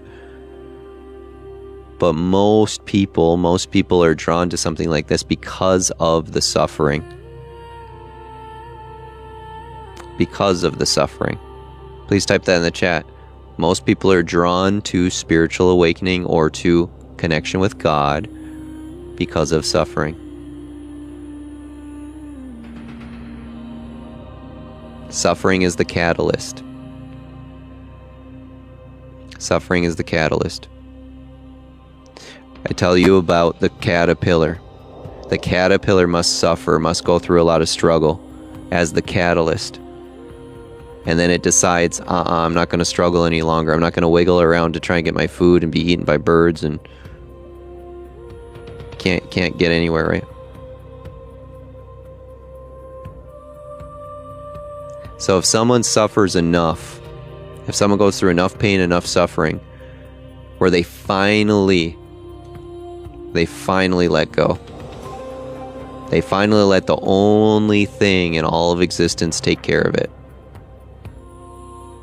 And that's not a laying around. So this is what most people say, let go and let God. How many of you have ever heard that, let go and let God? Or just patiently wait for God to bless you? Patiently wait for God to bless you, for the universe to bless you, or let go and let God. How many of you have ever heard those things?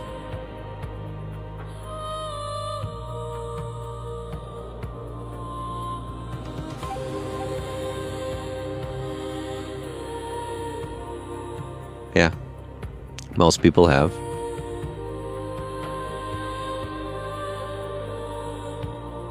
So they're nice words. They're nice words, right?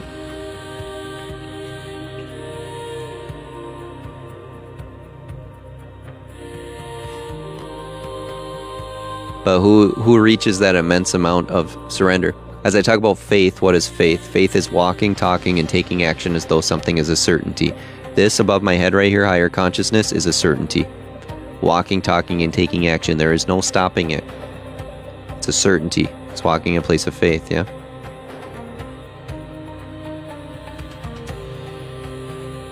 So letting go and letting God, or patiently waiting for your good, there's truly no power in that.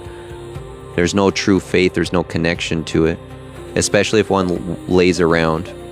There's no spiritual empowerment of God's source energy flowing through.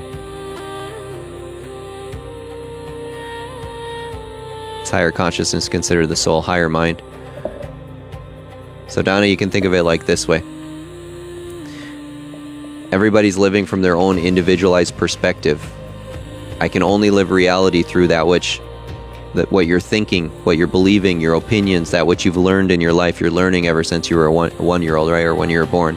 So you can only see, talk, hear, listen, all these things from your individualized perspective of that which we think ourselves to be, and then a higher mind can see from every perspective, from universal perspective, from God universal laws, from laws, rather than from just our belief system, our opinions. That's the best way I can state that.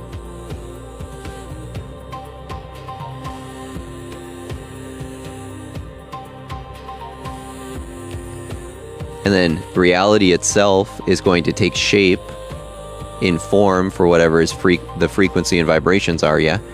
So when your personal identity shifts, when your thoughts, your habits, your emotions, your belief systems, when they shift, guess what? The rest of the world given that it's all one, everyone that you see in the world is all one with the one same being, one same energy, in truth, at its core, and then it starts to look in the mirror a different way. Boom. How many of you are having more light bulbs? It's a wonderful Saturday. It's a beautiful evening. Wonderful Saturday night. Beautiful evening. Any more light bulbs, anybody?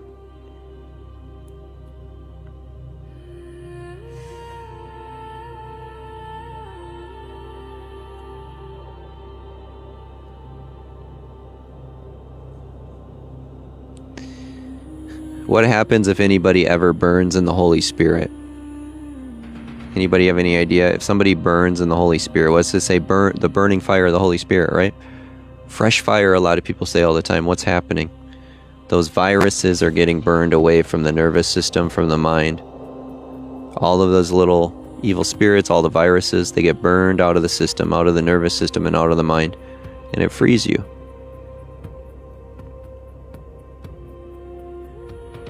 So if you've ever heard that or experienced it, that's what's going on there. Let's go, Maria. Good to see you. If you've ever heard about that or seen that before, that's what somebody's experiencing. In that moment, they're experiencing the burning away from their nervous system. All of the programming is leaving them. Those viruses are leaving. All the code is getting rewritten at a DNA and cellular level. All the shame, the guilts, the depressions, the anxieties, the worries, the fears, as it cleanses out of their being, out of their system. If anybody actually experiences the true Holy Spirit. This is why if you've ever seen it in truth, they'll shake. A lot of people will shake on the ground, or they'll scream or whatever, as their nervous system is going through a massive integration in that moment. If anybody has a Kundalini experience, if any of you ever had a Kundalini experience, you're going to go through the same thing. Your body's going to shake. It's going to convulse. You might feel like you're going through orgasms. You won't be able to control your body, maybe. As the nervous system is rewiring its code, viruses are exploding out of you.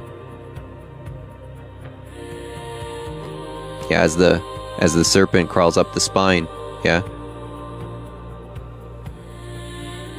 Christ is born in Bethlehem, the place of bread in the belly, going up to 33 vertebrae, 33 days for Christ's life, yeah? As he's crucified on the cross, 3 days later rises again and awakens in the pineal. Yeah, where a massive amount of light enters into your being. That's going to be a Kundalini experience. So in truth, what somebody is going through, if those energies are moving through, it's a lot of programming that's being wiped away. It's viruses being wiped away. This is what happens in those one-on-ones, but I do it in a much more gentle way. I'm not putting you through an extreme experience, right, in those one-on-ones. I'm not making your body convulse, even though we could. It's a much more gentle washing away, where a virus can leave your system in a very beautiful way. A program gets to leave. See you later, bye. Yeah.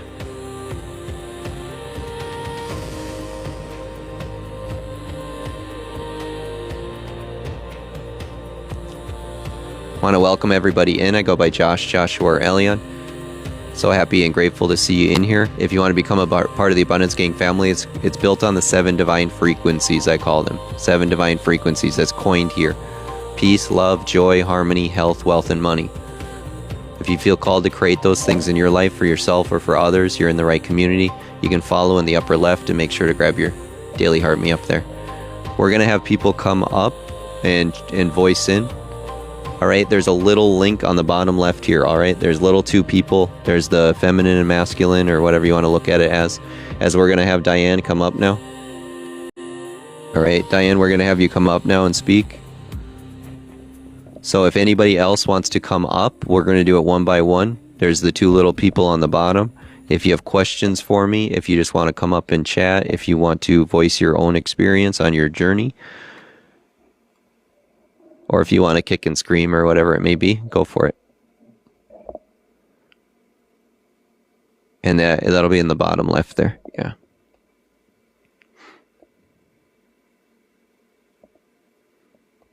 What's this one? Delta Drift. I think this one's good, I think. I've got a lot of songs now for this channel, so.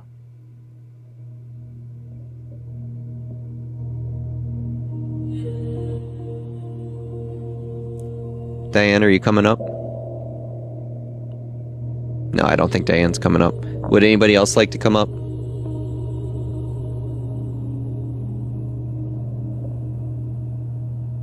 Anybody else like to come up? Otherwise, I'm going to try and get out of this. I can't remember how to get out of this, though.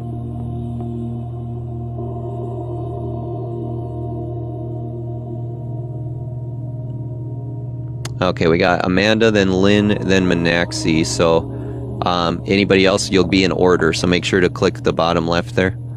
Oh, it didn't grab you, Amanda. I'm not sure what happened. You'll have to sign back up. Well, Lynn is next, but Amanda, if you want to come up, you're gonna have to sign back up on the bottom left there.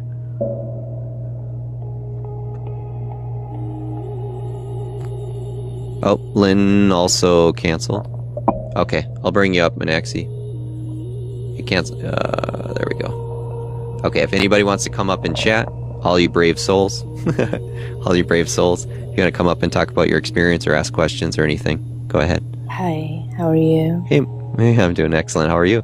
I am wonderful. After I joined this channel, I did it in October, around your birthday and my birthday. And it has been an amazing experience. I've had 2 one-on-ones. I'm just a different person than I was before October and after October. Of course, I had my birthday, but also your one-on-one has changed my outlook, my awareness. People see me as a different person than before. Yeah. I'm so much more positive. I've always searched for love outside, from within. And with your one-on-one, I'm not searching anymore. I'm trying embodying, to right? Myself, yeah. Embodying. Please type in the chat, everybody. Embodying. This is what she's talking about. She's not searching. She's embodying it. That's living as presence. For myself, yes. Yeah, and living as presence itself. Yeah. There doesn't even need to be acceptance there. Beautiful. So you say I'm learning to self-love acceptance, right? Let that wash away from you right now. If you remove that, what happens if you just remove that searching for the acceptance? You're happy within, like you're actually happy. Yeah, there you go. There you go. For the first time in my life, I'm 49 years old. I used to expect my kids to go to movies with me, and for the first time, I went to watch an Indian movie by myself, got my own popcorn, my own soda, and I was so happy. I was like, oh my God, I did it. Yeah, enjoying, right? Yeah. Just enjoying the movie. And it's funny because the social structures normally would be, I'm a loser for going to the movie alone. I should feel shameful or whatever, right? The programming will run. Yeah, I used to be that. What are people going to think? I don't have any friends or anything. And now I don't care because I'm with myself. Yeah, isn't that great? It's beautiful. And guess what? When that happens, guess what? All of a sudden, friends are going to show up. So now you're saying, well, I don't have any friends. But once the focus is on everybody in the world is my friend, all of a sudden it's going to be like boom, boom, boom, boom, boom, left and right. So many more opportunities are coming. People are inviting me. People are doing things for me without any expectations. The exchange, as you say, Josh, the exchange is wonderful. Like, it's not monetary exchange, okay? It's it's an real, exchange of my talent with their talent. I don't know how to put it in words. There's an energetic exchange, and it's equal. You can tell in my voice and my laugh how much happier I am. So this is the difference between somebody who actually goes for the lemonade and goes in on the journey, where somebody else, most of the time people will listen to spiritual teachers or certain things. They go, oh, that sounds nice, but they never actually apply it, right? So the application of these things is what's making the actual change. And you've been in the channel a lot, so you've gone on a massive journey, and in the one-on-ones. And I went to Chicago for Christmas to see my son, and my son is 26, and he has seen me suffer for 26 years of his life, right? Yeah. And for the first time, he was like, wow, Mom, you are different. You're so different now. And yeah, he saw the changes in me. I'm not begging for attention. I'm not, I'm doing what I want to do. If I want to go lay down, I go lay down. If I want to do something, I do it. I'm not asking for permission anymore from others. Yeah, not worried about people pleasing or anything as well. Yeah. Yeah, and I never thought I could be in this place. You're in a place of freedom right now, yeah? Yeah. I talk about freedom a lot, right? I talk about the true freedom, not the one that America tells you it is. Oh, you can buy land and you can vote, you're free. Yes. Whatever, right? Money is not tying me down. Things are, my son paid for my ticket, and Josh, let me tell you, like the last day when I was coming, my flight got canceled half hour before I was gonna go from his house to the airport. And I wasn't worried. Like, I'm not worried about things anymore. They just happen. And he booked another ticket for me. Everything just fell in place. Yeah, and it all just worked out perfectly. My luggage was booked. Everything was just done. Yep. Even people behind the scenes are working it out for you. Yes, and things just work out. Yeah. They just do. Yes. And intuitively once you experience it. Exactly. Yeah, that's what Abraham Hicks talks about when you're walking in the vortex. Right? That's what she's pointing to. And I just think and I do it and things just fall in place. I don't know how. I don't know who's doing it. Of Why? course, because God now and there's the universe and source, and we can name things. Mm-hmm. But things just fall in place. I'm never late to anywhere. I don't put second thought to anything anymore. Beautiful. I don't doubt anything anymore. Beautiful. That's walking in faith. Minaxi is beautiful. And then you're probably starting to see your business grow as well. As I talk about, the garden sometimes takes some time, right? Takes a little bit of time, and you're blossoming, but also seeing that starting to grow as well. Yes, and people are actually coming. Yes, people don't still comment on my videos, but in the back end, people are like buying my candles, just looking and buying, I'm not even asking them to buy. Yeah. People are just DMing me, hey, I want squeezables. Can you send it to me? Like, let's go. Everything is happening in the back end, not to show anyone.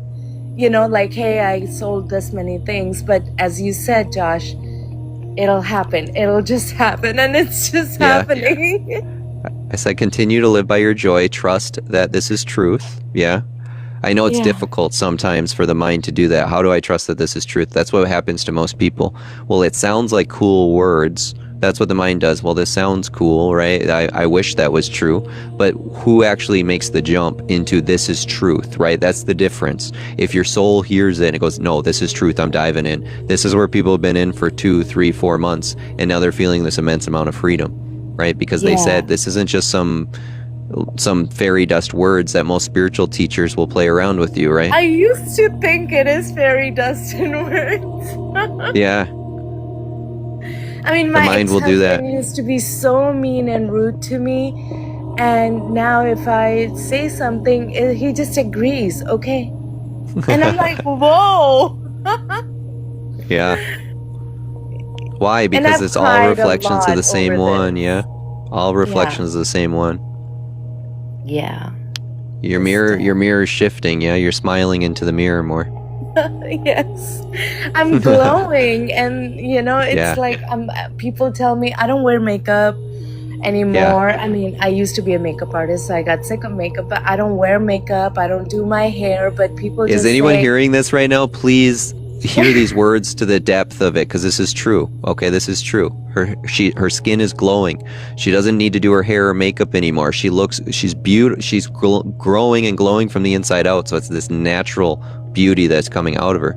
and I'm losing weight. I'm eating the right things. I don't desire, I used to eat beef and everything. I don't desire meat anymore. My body just craves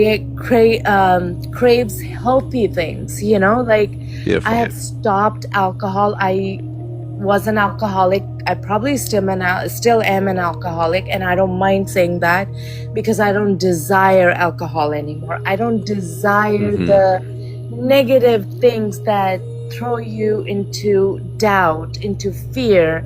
I don't fear anymore. I don't doubt anymore. I don't know how to explain. Everything just shifted. Everything just changed for me. Yeah. It just did. Told you it was going to. Yeah, you did, and I didn't believe it. I was like, okay, this is another. And guys, I mean, I hope anyone, if I can just not change anyone's opinion, but through experience, I used to be this water charger, sage and Palo Santo and EFT, like whatever modality was out there, I was every doing technique. it. Spiritually, every technique, journaling, writing on bay leaves, cinnamon, like you name it, I have done it. Okay. Portal dances. And I was like, okay, Josh, you're my last hope. I said it to him, and I was crying. I was crying so much. I was like, you're my last hope. And he really was my last hope. Rebirth, resurrection. Type in the chat right now. Rebirth, resurrection. Type that in the chat. Rebirth, resurrection. Resurrections, yes. Be there transformed by the renewal of your mind. Yeah. Yes, and and I just, every time I'm in this channel and he's saying something, it's like I hear the light bulb moment and tears flow, and not from pain. Tears are flowing from joy. The eternal joy that I feel, that, oh my God, I resonated with what he's saying. Yeah. I can't say good enough things about this man, guys. He has changed my life. In truth, the God within you, has changed your life, but I appreciate all of your love. No, I appreciate all of it. A lot of love, and I love you so much, Josh. My search ended with you. Yeah. My search of life ended with you because I'm reliving beautiful moments. I can love my children and feel that love, the true, genuine love of a mother, true, genuine, unconditional love that I was always searching, was always within me, but I didn't know it. It's funny what the mind will do. It'll spin forever, This is where gurus, this is where masters come into play. This is where Christ goes across the whole planet and starts bringing people life and healing and truth and resurrection to their being over and over and over and over again. Yes. And I have and then tried being of service in that way.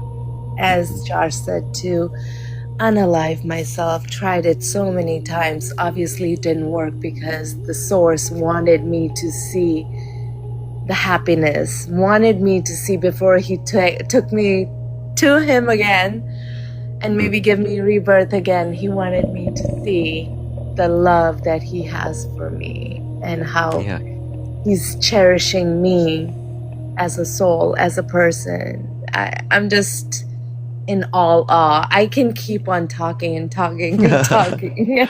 Beautiful. This is very, very uplifting for a lot of people in here right now. Your words are having a massive impact on a lot of people. Understand, anybody who's listening to this can be your experience as well. You may think like this is off in left field, that this is impossible. There's no way someone could feel that love and that joy all the time. This is a possibility for you.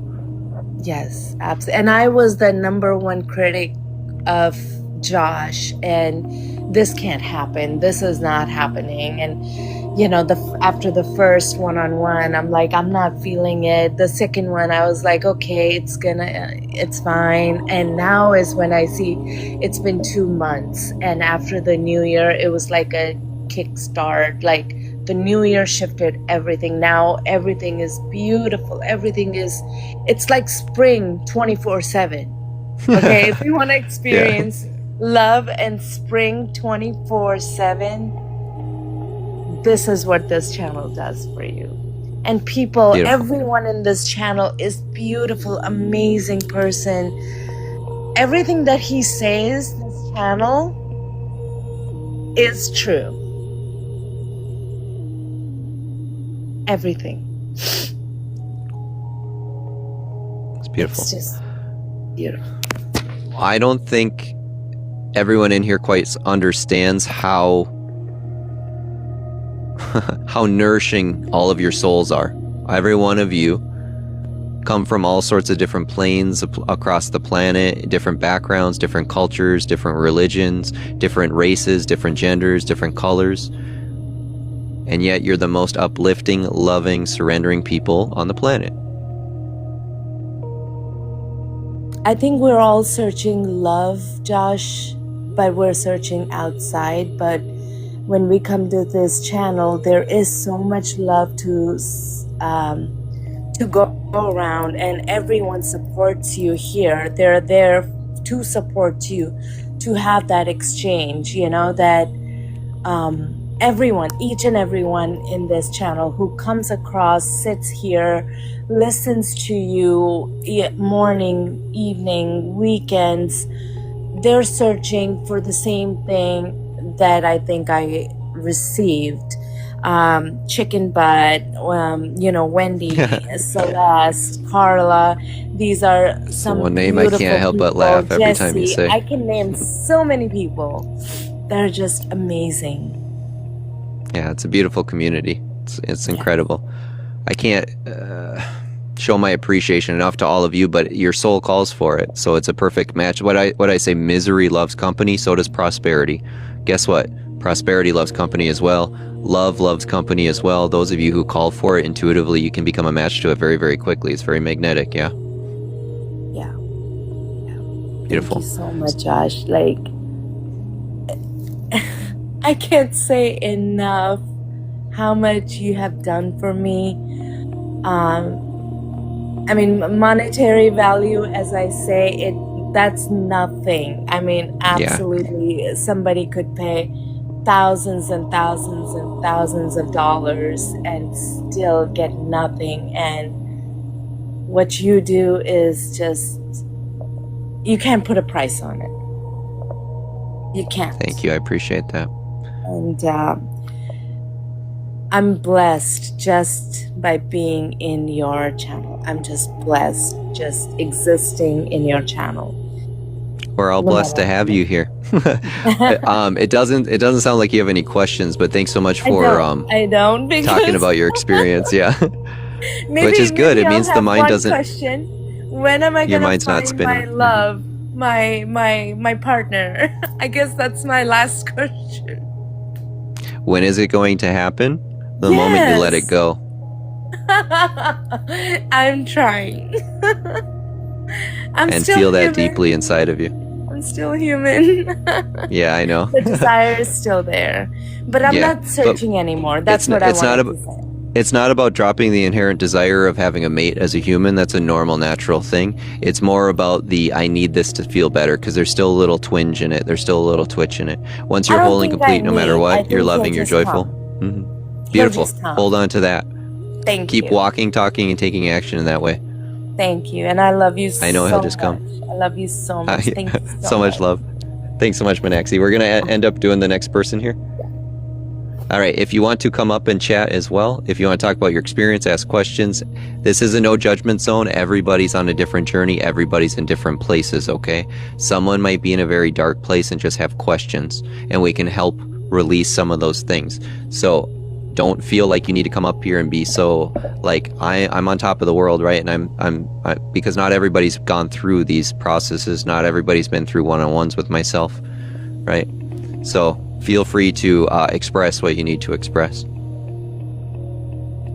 Excellent.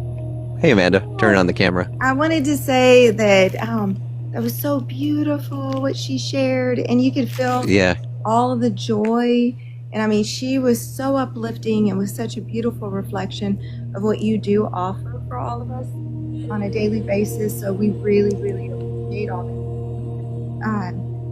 Just mine will kind of be quick, but I did want to share something that that kind of hit this week was, and I don't really remember exactly what it pertained to, but I remember you saying something like, asking God to take the blindfolds off and to be able to see if there's anything in your way of seeing. And I had a really unique thing happen yesterday where I've lived in the same house in the same neighborhood for 8 years, and I walk my dog, and there's this house that, on Zillow I just kind of go through, and it's like the ultimate dream. It has this beautiful, it's real high up on a mountain, and you can see like the stars. It has like a beautiful meditation room, an infinity pool. It's like the ultimate dream. And and it's been in like my heart for a long time. And on the walk, I just took a different route, and I had no idea. I didn't realize when I went on top of like on this different route, now that the trees and the leaves have left, that house I can see from my neighborhood. And I had no clue. And when I was looking at it, I sat there and I just had this beautiful moment of, okay, God, take the blindfolds off. What is it that would allow me to think that I am not deserving of living in that home? And it was like, as far as, talking about abundance, different, like wealth being different and an abundance of money, that has been that's been really empowering to hear that there's a distinction between the two, because I view myself, and I have always viewed myself, as a very wealthy person, because I have so much love around me, and I am very full of beautiful relationships. I enjoy life. I have an abundance of wealth. But, with the financial part, I think that, like, you have really opened up a side of, okay, there is a distinction and there's a difference there.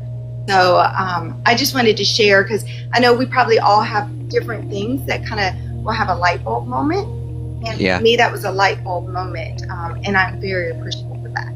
I know. I was like, you're going to have a lot of light bulb moments, but wealth consciousness is going to be separate from spiritual consciousness. Yeah, I mean, they go hand in hand, but the separation of value and worth when it comes to money and love when it comes to money, right? This is what Christ is pointing to, where the love of money is the root of all evil, not the physical paper itself. As I point to, like, where's the monetary number? Okay, I can't go to heaven because I made 500,000. If I would have made 400, I guess I'm good. It makes no sense, right? So it's what's going on in your inner world. It's those viruses and those programs inside of poverty and lack and limitation. Yeah. Well, I know that there's other people that probably want to share. And I want them to be able to share. But I just wanted to also say, the beautiful lady that spoke before, when I say, like, you can hear the life in your spirit, was so empowering and beautiful. I am so appreciative of being able to hear the joy just overflowing.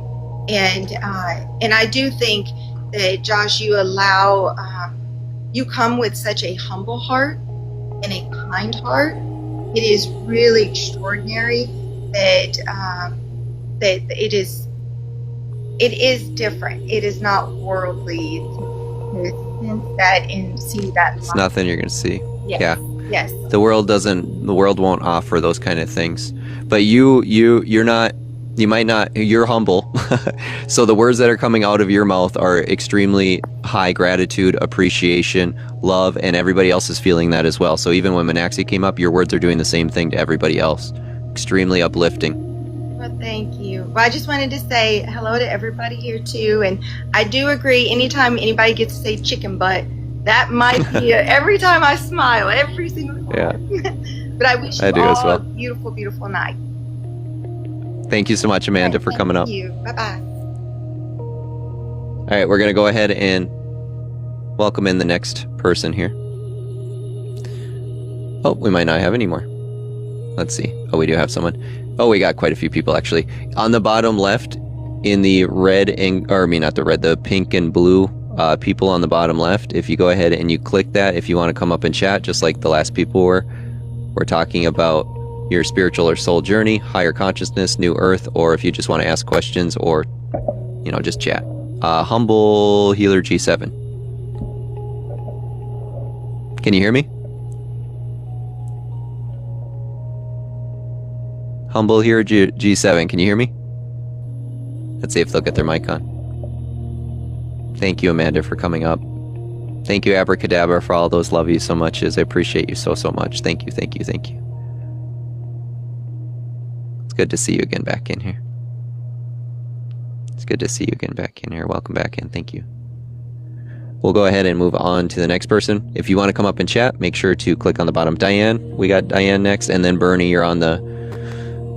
You're up after Diane here. Hey, Diane. Hey, how you doing, Alien? Excellent. How are you? I'm great, Josh. I'm doing beautiful. Well, thank you. I was just playing with my camera. I wanted to have my camera on live, and I think I put it on the on my avatar instead by accident. Sorry about that. Oh, no, not a problem. We're still just can't see much there. But you said you had an NDE, or you were in a coma? Yes, back in, well, I guess both. I did actually flatline. Back in 2011, I was flying down to Florida, or actually I was in Florida flying back up to Connecticut, and the altitude dislodged a blood clot in my lung that was the size of an egg yolk that was sitting on the Y of my lung that wouldn't let air in or blood out. And I also had one from my belly button to my knee. And I had absolutely no idea that I was any kind of sick at all. I had just spoken at a marketing symposium at Epcot. At the peak of my career, I was selling technology and loving life. And it's like, oh my goodness, it was like, isn't that just like the devil to knock you down when you're at the total top of the mountain? And he, totally took the wind out of my sails, literally killed me. And my life has just been totally upside down ever since. But dying was literally the best thing that could have ever happened to me. Yeah, can you talk about that experience? Because I know a lot of times we say, oh, the devil hit me down, right? But this experience might have been so life-changing that you see everything from a different perspective, yeah? Oh, absolutely. Like, I was born in church. I was raised in a Hoppin' Hallelujah church. Kind of like that movie with Eddie Murphy, Coming to America. Like, yeah. No disrespect. No. Yeah, no disrespect. Pentecostal? Was it Pentecostal? No, it was AME Zion, African Methodist Episcopalian Zion. Okay. What would you call it? Yeah, I guess Pentecostal. Yeah, I guess. I went to church with Granny, and she was a church lady. She had every hat and uniform, and she was treasurer of the church and whatnot. And I went to Sunday school, and I believed in Jesus, but I thought that Jesus died once and for all. I thought that was kind of like one word. I didn't really know what it meant. Yeah. And, like the whole sacrifice and everything. But it becomes an idea, right? It becomes an idea in the mind. Exactly. It's like it was just a bunch of words. It was the ritual of it, of going to church, getting up on Sunday, sitting, standing, and saying the words. It never really went from my head to my heart. It just needed to make that 12-foot drop into my heart. Yeah, exactly. You know, but sometimes it's a long fall. oh my goodness, yeah, it only took what 40 years. You know, but it was absolutely amazing. The dying part was it was painful. The blood clot was like, I don't have any kids, but the pain in my chest, you might as well have shut my hand in a car door 27 times all at once. But the like, I didn't do the tunnel or anything. I woke up in heaven, and I looked down. Like I opened my eyes, and all I saw was bright blue, and I just felt at immediate peace. And yeah, it was immense amount of peace beyond understanding, right? It's very difficult to explain. Yeah, yes, yeah. It was beautiful. Like, you could taste the air and everything vibrated. It was wild. Like, I looked to my left and there were trees, and like you could see their aura, and they vibrated and they sparked. You could just see the life in them. And then when I looked forward, I could see like this huge, ginormous crystal palace that was and that was vibrating and throwing sparks.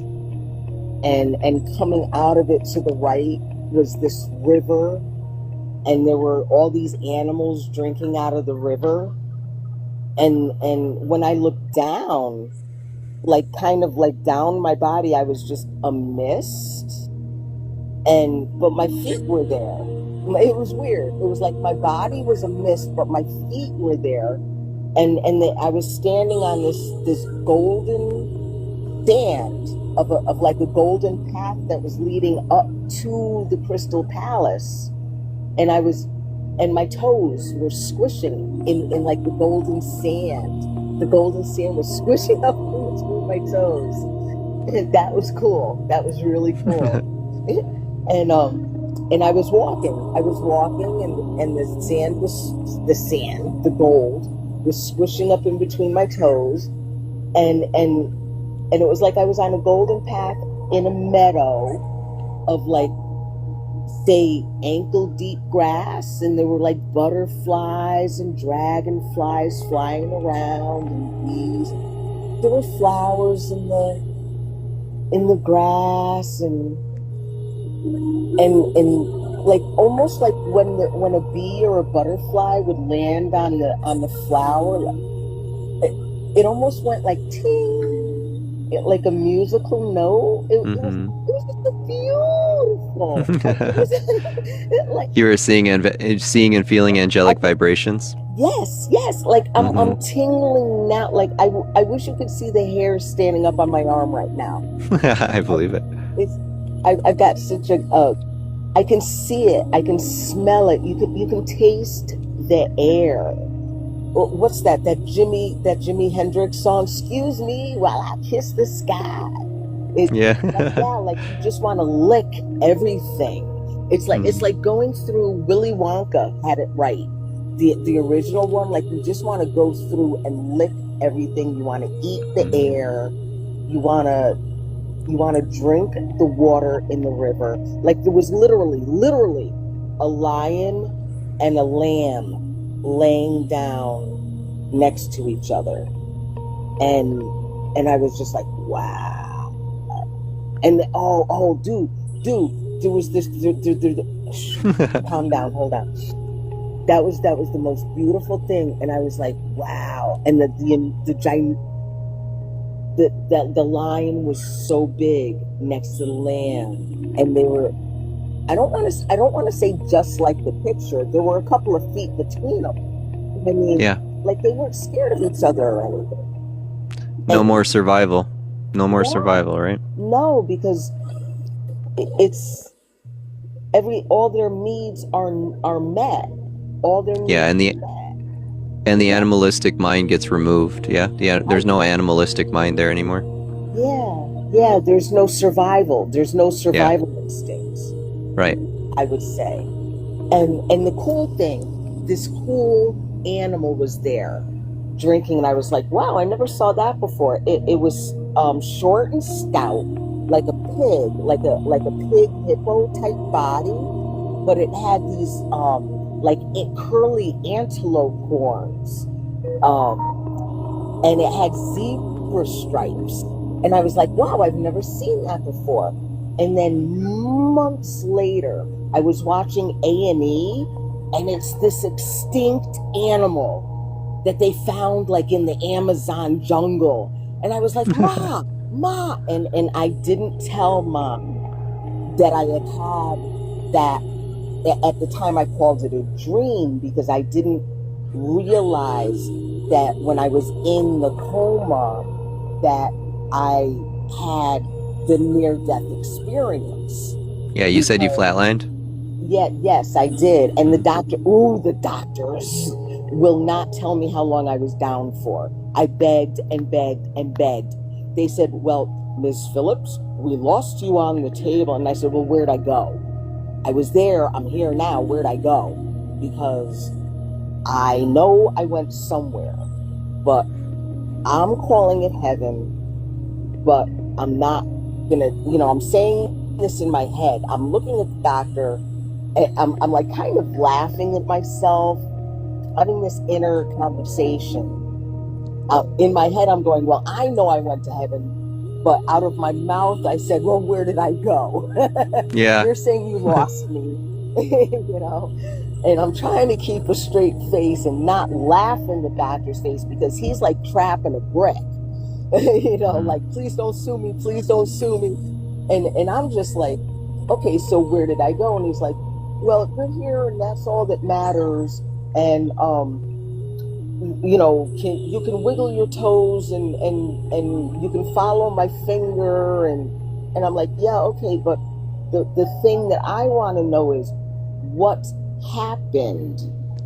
And he gave me some long, a whole bunch of alphabet soup words. And I was like, well, it doesn't matter. I don't care. I just want to know, is everything going to be okay? And, well, we had to put in, they had to put in a filter for the blood clots. And I said, okay, well, you put the filter in. How about when it's full? And then I found out that my surgeon had a stutter at that point. And it seems as though I can bring that stutter out in him whenever I talk to him also. He's getting a little nervous. I'm not sure if there's laws on that or not. I don't know. I don't know if a doctor actually has a law where he can't expose that. I've never heard of that before, but maybe. Yeah, but you would think that if I was down for 3 minutes or 3 hours, they would have to let me know. Yeah, you would think. I'm not sure though what's behind that. Mm-hmm. Well, it's my body, my choice. So it's okay if I kill a baby, but it's not okay if you kill me? Not about right, wrong in the moment, just from the doctor's perspective. I don't know if there's a law there or not. I have no idea. From a medical standpoint. Mm-hmm. Yeah, I don't know. I don't know, but that happened back in 2010. No, 2011. Wait a minute. No, I got stabbed in the head in 2010, so it happened in 2011. Right, and then I got flooded out from Hurricane Sandy in 2012. What was coming back like for you? Was it instant, or was there what was it coming back like? Coming back, the nurses said that I was reaching up and crying, saying no. Like obviously I did not want to come back. Yeah, I was feeling the body again. Up,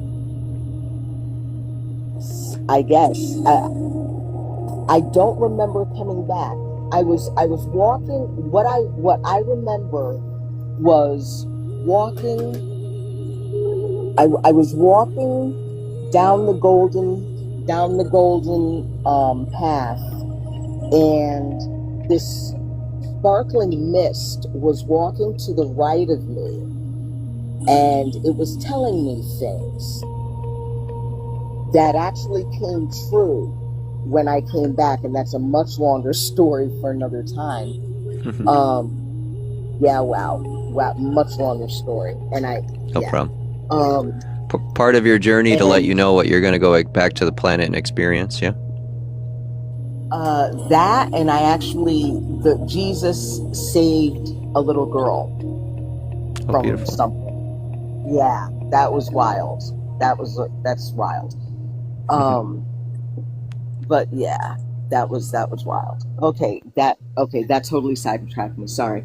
But yeah, so this spinning sparkling mist was on the right of me, telling me things, and from what I could tell, I mean, I couldn't. If you asked me how long I was there, I would say I was there 10 minutes maybe. It felt like I was in heaven 10 minutes. I was there, I was on the path, I looked to my left, I saw the trees, I saw the palace, I saw the animals, the mist and I walked. I got closer to the palace, and then zoom, and I was in bed. And then you were back. Yeah. But it felt like 10 minutes. Sure. It feels different to everybody who has an NDE or an experience similar, where there's no graspability on time, right? Oh, there's definitely no time very difficult. in heaven. Yeah, there is definitely no time in heaven. I mean, like now, I'm late for everything. I have no sense of time at all. I go into time warps. I can take a 2-hour shower, ice cold, no problem. I'll go in there, take a shower, and I have literally, and I'll say woken up. We'll call it woken up. 2 hours later, ice cold shower, have absolutely no idea what's going on. Lots of outer body experiences. Yeah, so the spirit and soul's being grounded still probably back into the body, but you've removed and detached so much from the body where you're like, this thing isn't even real. So that's mostly what's going on. No, honey, this is just my earth suit. Yeah, exactly. Now, what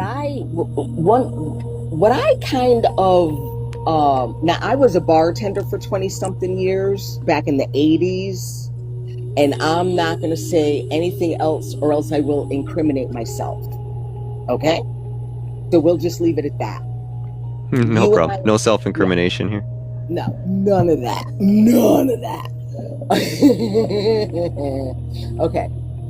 Yeah, I am criminally insane and I don't care. No, maybe not criminally. Well, that's debatable. But what do you call it? I heard the beep. And I heard that beep too. And I heard that beep too. So, and they're probably all on my line. And they're probably all on my line, and they can all go fry ice and pound sand.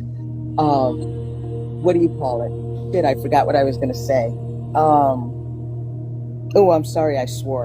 I'm sorry, I forgot. Oh, that's okay. Yeah, express whatever you need to express. It's fine. Yeah, no. Oh, what was I going to say before that? Snap. Oh! I lost my the train of thought pulled out of the station. Oh, I hate sometimes that's a beautiful thing. Yeah. Oh, that's what. Yes, purging. I had thrown. Okay, it's kind of a segue just to bring it back around because I totally forgot what I was going to say. But Matthew 12:43 through 47. I had thrown it in the comment before. Because you were talking about purging, and that's when you have to get out everything that doesn't belong so that you can get filled with the Holy Spirit. Yeah. Because if you just purge and don't get filled, that is what happens, in my opinion, with Alcoholics Anonymous. People are like, oh, I got rid of this, I got rid of that. And then you fall off the wagon again even harder. Because Matthew 12:43 through 47 is, if you kick out a spirit, it's going to go wandering around looking for a new place to dwell. And if it doesn't find a new place, it's going to pick up 7 spirits even uglier and worser than itself. And it's going to go back to the original place, and it's going to jack that old new place up worse. And that's why substance abusers, I say it like that, pointing at myself, one finger at me, fall off worse and worser each time until they're dead. And that's what you have to do, is you have to say, God, Father, dear Lord, in the name of Jesus, because it's also written in the Bible that if you don't go through Jesus, God will smite you. That's what's written. I didn't write it. That's what I read. I've read the Bible cover to cover 12 times, because when you have that many things happen to you in that short amount of time, you can't pay your bills. So you're reading the Bible by candlelight, by flashlight, in the hospital bed. You're having people reading it to you. And so that's what I did. And I read that if you have to go through Jesus to talk to God so that Jesus can cleanse you, if that's your belief, if it's not, then hold on to whatever you believe. But this is what I believe, and this is what works for me and a whole bunch of other people. And you go through Jesus to talk to God, and then God will listen to Jesus and dispatch the angels, and everything falls into place. If that is what is written in the Lamb's Book of Blood for you, in the Lamb's Book of Life for you. And if it isn't, then you're SOL. But so far it's working for me. And this is all happening where, right? Just going to point to one simple thing, and it's all happening where? The whole journey of going to Christ and him doing the. It's always within your awareness, right? You have to be aware of all of it happening. Yeah. Correct. Okay, beautiful. Thank you so much for the journey, Diane. That was impactful for a lot of people hearing about your experience. Did you have any other questions or anything else you want to discuss while you're up here? Or? Yeah, let me see. What other? I mean, am I anywhere close to right, or am I just like a squirrely girly? No, it's not about being right or wrong. It's the experience that you went through. So if somebody else goes through an NDE, it might be a little bit similar, but different in another way as well. So it's beautiful hearing about how vivid it was for you, and how delicious and how freeing, right, to your body, and then coming back to the physical body and being like, ugh, what is this, right? When we come back. Oh, I'm just a filthy wretch, a filthy rat. I was a filthy rat. Now I'm pretty all right. I still have my moments. You can take the girl out of the bar. Wait, yeah, you can take the girl out of the bar. Sometimes you can't take the bar out of the girl. Kind of a thing. Does that make sense? Yeah, you can take, because I haven't set foot in a bar since somebody slipped me a Mickey about 2 years, what was that, like 3-4 years ago, and I won't set foot in a bar anymore. No. But I still have a potty mouth. I definitely still have a potty mouth, but oh my God, it used to be like a truck driver mouth. Oh. Yeah, it was bad. It was really bad. Yeah. You've been in the channel quite a bit as well recently, so just allowing changes to unfold gradually. All about grace, right? All about grace. Thank you. I love listening to you in the morning. You get me going in the morning. You put me Let's go. I don't want to say you put me to sleep at night, but you help me to ease off at night.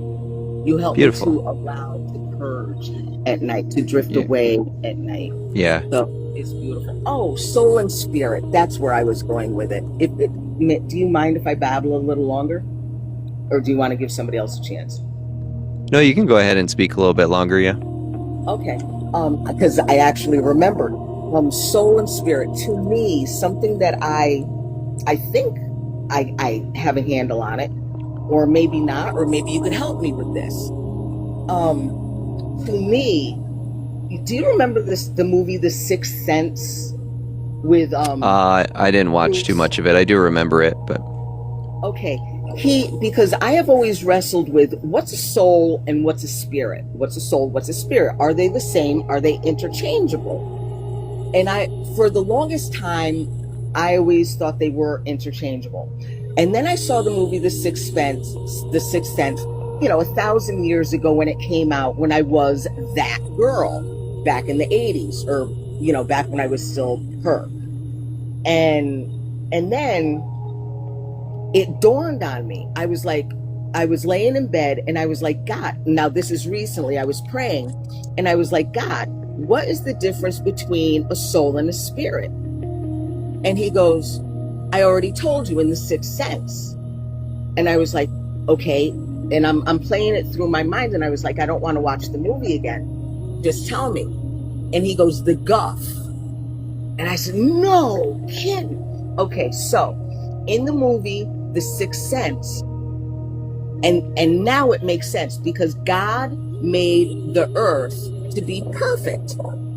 He made a finite, limited number of souls because he made the earth perfect, and he knew that he wanted, this is Diane numbers, one soul per every, say, 6 feet.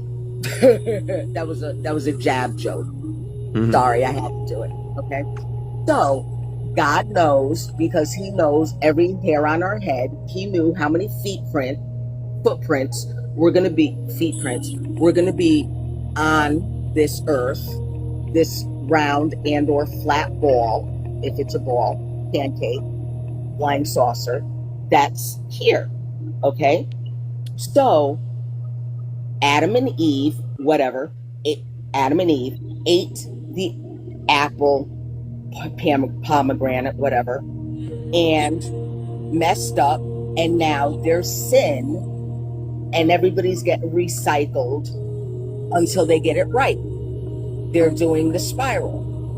Okay?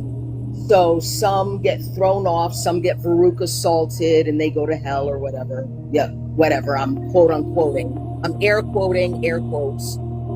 So now the balance is thrown off. So you have souls, and God sent Jesus to cleanse us, and we get made into spirits. So spirits get to actually stay, and souls get to walk around with their pants drooping off their butts. No, let me stop. But and they get to Epstein and Diddy. But that was a jab. So spirits are the enlightened of what spirits are, what the original intention of what God actually wanted, and souls are like the first draft that got jacked up. Can God get it wrong? Can God get it wrong? No. He gave us free will and we messed up. God's perfect. So the question is, did God mess up by giving us free will? Ooh. Right. So we won't go down that road for this one. That'll be another conversation for free will, but that's always a tough jab for a lot of people. Yeah, wait a minute. And I did not even mean to ask that. That was a blasphemous question. But, oh, Lordy, I am so sorry. No, sorry. No, I'm me sorry. I'm sorry to me for asking that. I can't even believe that came out of my mouth, actually. Wow. I'm actually really kind of bizarre that what did you just make me do? When there's an immense amount of presence or space when you're talking into it, a lot of things will just naturally come out of the mind or out of the nervous system, even if we don't know they're there. Yeah, and I'm tingling, so it's kind of okay. Beautiful. Yeah. Oh, and you had us do an exercise of making balls in between our hands a couple days back. I do that all the time. I can throw balls. It's crazy. I was doing balls, and I threw it at somebody, and they jumped. He was not looking at me, and his legs jumped. And he said, "What the hell was that?" He thought a cat ran by him. So that's crazy. It's crazy that was crazy that you had us doing balls, but I've been doing balls for years. Yeah, everything's energy. And then we can start transmuting it, right, when we learn more about it. Yep. Can you? Beautiful. Yeah. We're going to go ahead and give somebody else a shot here. I've only got so much battery life and the time's ticking, but thank you so much, Diane, for coming up. Everybody give her some love. Thank you for having me. God bless everybody, and happy 2026. Happy 2026. God bless you. Thanks so much, Diane. Thank you. Take care. Peace, love, and happiness. Bye-bye. Excellent. We have quite a few people on the list right now. I don't know if you're still in the room or if you booked it, but we'll go down in a row. Amanda, since you've already been up, I see that you're back on the list, but I'm going to give some other people a shot here before you come back up. So let's see. Igher. I'm probably pronouncing your name wrong.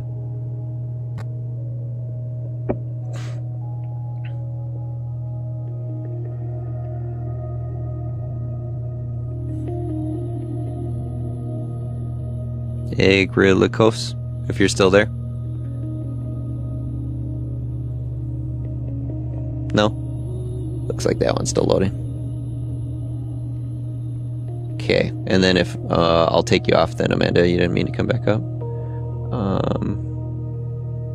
Kimberly, if Kimberly's there, we'll invite Kimberly up.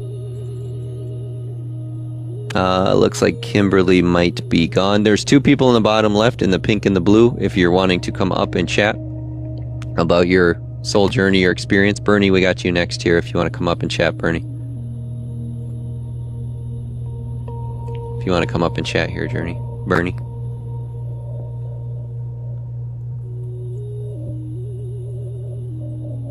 Hi, Bernie, can you hear me? Hello. Hi. How are you? I think I'm doing okay. You're cutting out a lot when you talk. Bernie, you're cutting out a lot when you talk, or you have bad connection. I hope not. Can you hear me now? Yeah, that's a little better. Yeah. I kind of forgot what I was going to talk about. That's okay. Do you want to come up here and just hang out for a little bit? I just wanted to say a Happy New Year. Yeah. Happy New Year. Those that got to get out and celebrate it. But there is a lot of us that were stuck in hospitals and at home that maybe never really had a New Year's Eve party or anything. So I just wanted to say I think that with thinking about the Spirit and worshiping has carried me through this, because I'm finished with all my treatments, with all my chemo and radiation, and now it's going through what I'm going through now, which is a tougher time than that. And I don't know, but you know what? When I had to go to the hospital and I got AFib, and I had to be shot twice. You know how some people have those near-death experiences? Yeah. Well, you know what I saw when I had to have it twice done to me? You know what I saw? Yeah, go ahead. I saw my dog. You got to spend some time with your dog. Has your dog passed away? Yeah, my dog. I loved that dog, a little Pomeranian. But I saw my dog. Oh, beautiful. So I thought I'd let you know that. But what she saw was far more better than what I saw. But I love my dog. You know? Yeah, it bring you an immense amount of joy, right? Yeah. So I'm gonna give somebody else a chance and just say happy Before you leave, Bernie, I just want to do something for you real quick, if you're willing. Go ahead and take your hand and put it over the center of your chest. Okay. And just say right now, thank you, God, for life. Thank you, God, for life. Say it again. Thank you, God, for life. Thank you, God, for life. Continually do that process as much as you feel called, as you go through the healing process and recovery with after the chemo, as your cells of your body are hearing my voice right now, as they have 100% opportunity to connect to that love, and they know how to find their balance and restore. I will. Beautiful. Thank you so much, Bernie, for coming up here. Okay, good night. Good night. Happy 2026. Yeah. All right, we're going to go ahead and bring up the next person. We're going to go ahead and bring up the next person here. Sonia, did you want to come up? I'll bring you up if you want to come up. You're next here, Sonia, if you want to come chat. Yay, hi. Hey, Sonia, how are you? Good, how are you? Excellent. Thanks for coming up. What did you want to discuss your experience or ask any questions or? I just wanted to share from the last time I was in your live. Yeah. Yeah, it's just been. I'm just so thankful to God.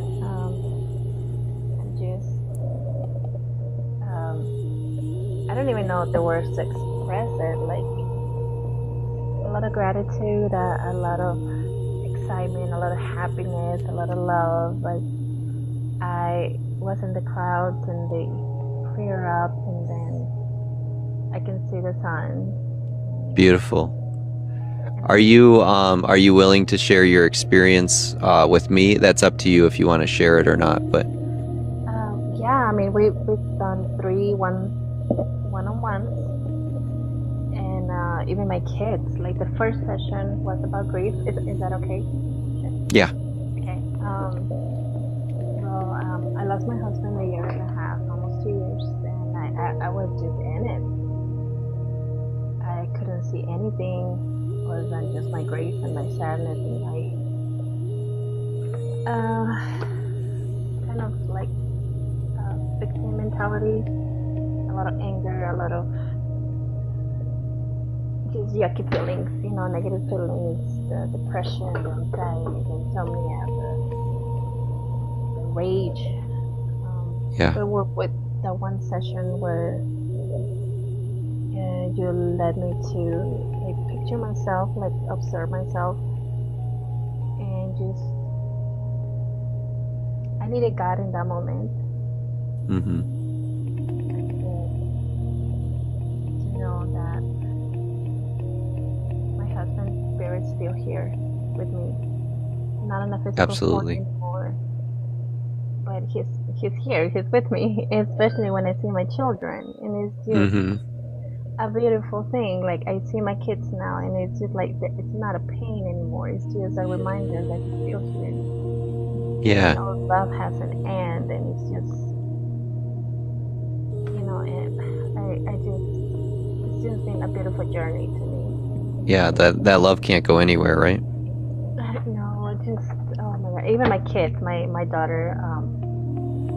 I think I messaged you about that. My daughter's like, Mom, what is wrong with you? You're like, but like I was just so hyper and just like, oh, like, hey guys, we can do this. Like, I'm ready. Let's go.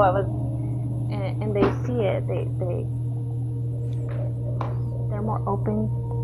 They come to me more, and I just wanna just embrace them and I wake up so thankful. Oh, that's so good to hear. It's beautiful. God, like, thank you because I'm here, because I'm still here, because I'm alive, I'm healthy, my children are healthy, but I can't do anything without you. And I don't know. Sorry, too much. You're experiencing life. No, it's beautiful. It's reaching a lot of people's hearts right now. Your words are having a great impact. So it's incredible. Can you mention just the contrast, the difference? Is there any way to even put it into words how different the mind is thinking or feeling? I don't know. I just, I've always been so conditioned since I was 5 years old. Like what to wear, when to wear, how to wear it, what to think, what not to say. Even, I went through my whole, after I moved to Texas from Mexico with my grandma, she was very strict. Yeah. And then I moved to my mom, and I thought things were going to change and stay the same. And then I joined the military, so they stay even more. I went to get more yelled at, I guess.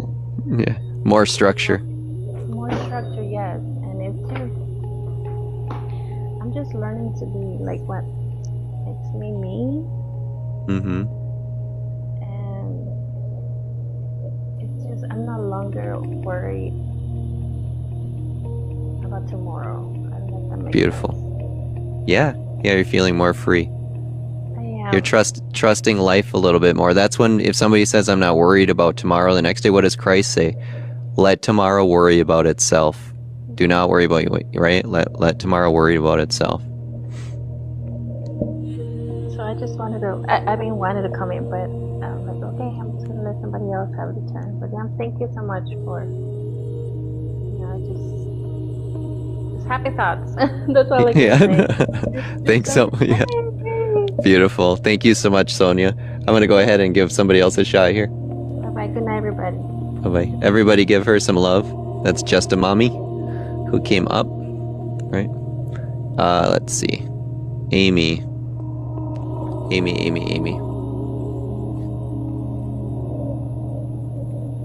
Amy, did you want to come up?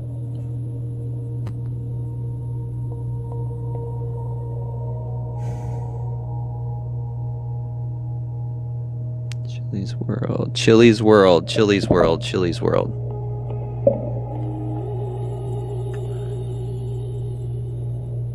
We're going quite a bit over on the time today. We'll keep going.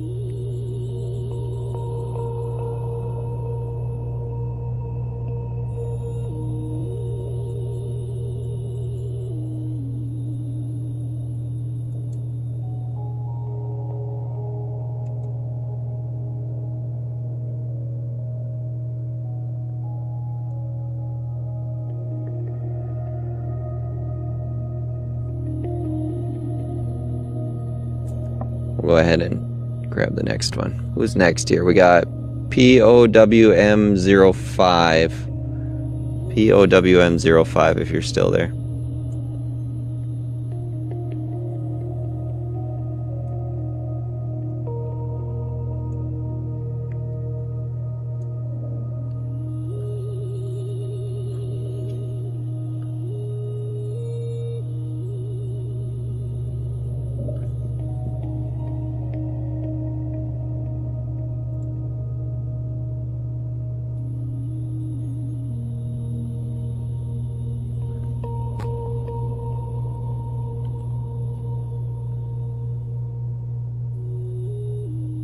Julia and Amanda is up next here. Julia's up next, and then Del Nickel or something like that. Julia must be all logged off already. What happens is a lot of people sign up and then they log off of TikTok. So a lot of people move quickly through these. We have another person. Shot the Del. Nope, gone. And then Amanda. Otherwise, that will close it up. And Amanda said you didn't want to come up again, right? You do or you don't, Amanda? Nope, I don't think. Alright, I'll go ahead and disconnect there from you, Amanda. No problem. Let's see if I can figure out how to get... If anybody else wants to come up, I'm going to allow one or two more people to come up before we end the live here tonight. We will be on again tomorrow night. That will start from 9 a.m. Eastern Standard Time until 11 Eastern Standard Time. We went a little bit later. We went an hour over tonight, but that's okay. Is there anybody else who wanted to come up? There's two little people on the bottom left, the pink and blue. If you want to come ask any questions, if you want to voice your experience. Yeah. Thank you so much there, Sonia. Thank you. Load it up. I wish I knew the easiest way to get out of this. I need to look it up. Can someone look up real quick how you get out of a multi-chat? Just type it in your search engine, please, real quick. How do you get out of a multi-chat in TikTok? Without, otherwise I can go into a battle, but I was trying to avoid that, unless you guys want a battle. How do I get out of a multi-chat?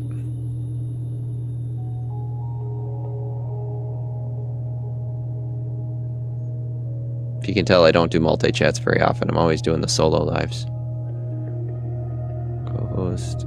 Search. Not like myself. Anybody look in their search engine, please, for me? How to get out of a multi-chat on TikTok Live. And it should give you the answer right away.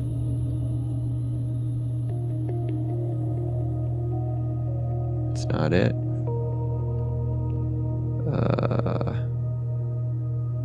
It's not it. There should be a leave button. Up into home? Tips overview. No, that's not it. Does it say where the leave button would be? Top right. No leave button up here. JC, do you want to come up? I see that you want to come up here, JC? No? Oops, was that a mistake? I'll let you come up if you want to come chat. Otherwise, I was trying to get, Hi, JC. Hey, hi, how are you? Hey, very good. What a You wanted to come up and chat? this has been. Yeah. I was just thinking, if you're having trouble getting out of the room and people are looking up how to do it, I do have kind of an ethereal thing that happened to me. I've never had an NDE, but I did have someone passed away a grisly way when I was 24 and he was 27. It was the first time I'd ever been in love, and it was totally gruesome. And I was really suffering, maybe 4 months, I think. Just could go to work and come home and sleep, and just healing myself with sleep, and not doing too great of a job either. I just really wasn't coming back from it. And I went to sleep on a rando Saturday night and was at the wake again, where I was looking at his hands. It was an open casket, which they probably should not have done. And but I was looking at his hands, and he just looked so alive. And all of a sudden, in this dream, what felt like a dream, he immediately sat up and embraced me, and I was so happy, and he was fine, and we locked eyes, and I was in a transported,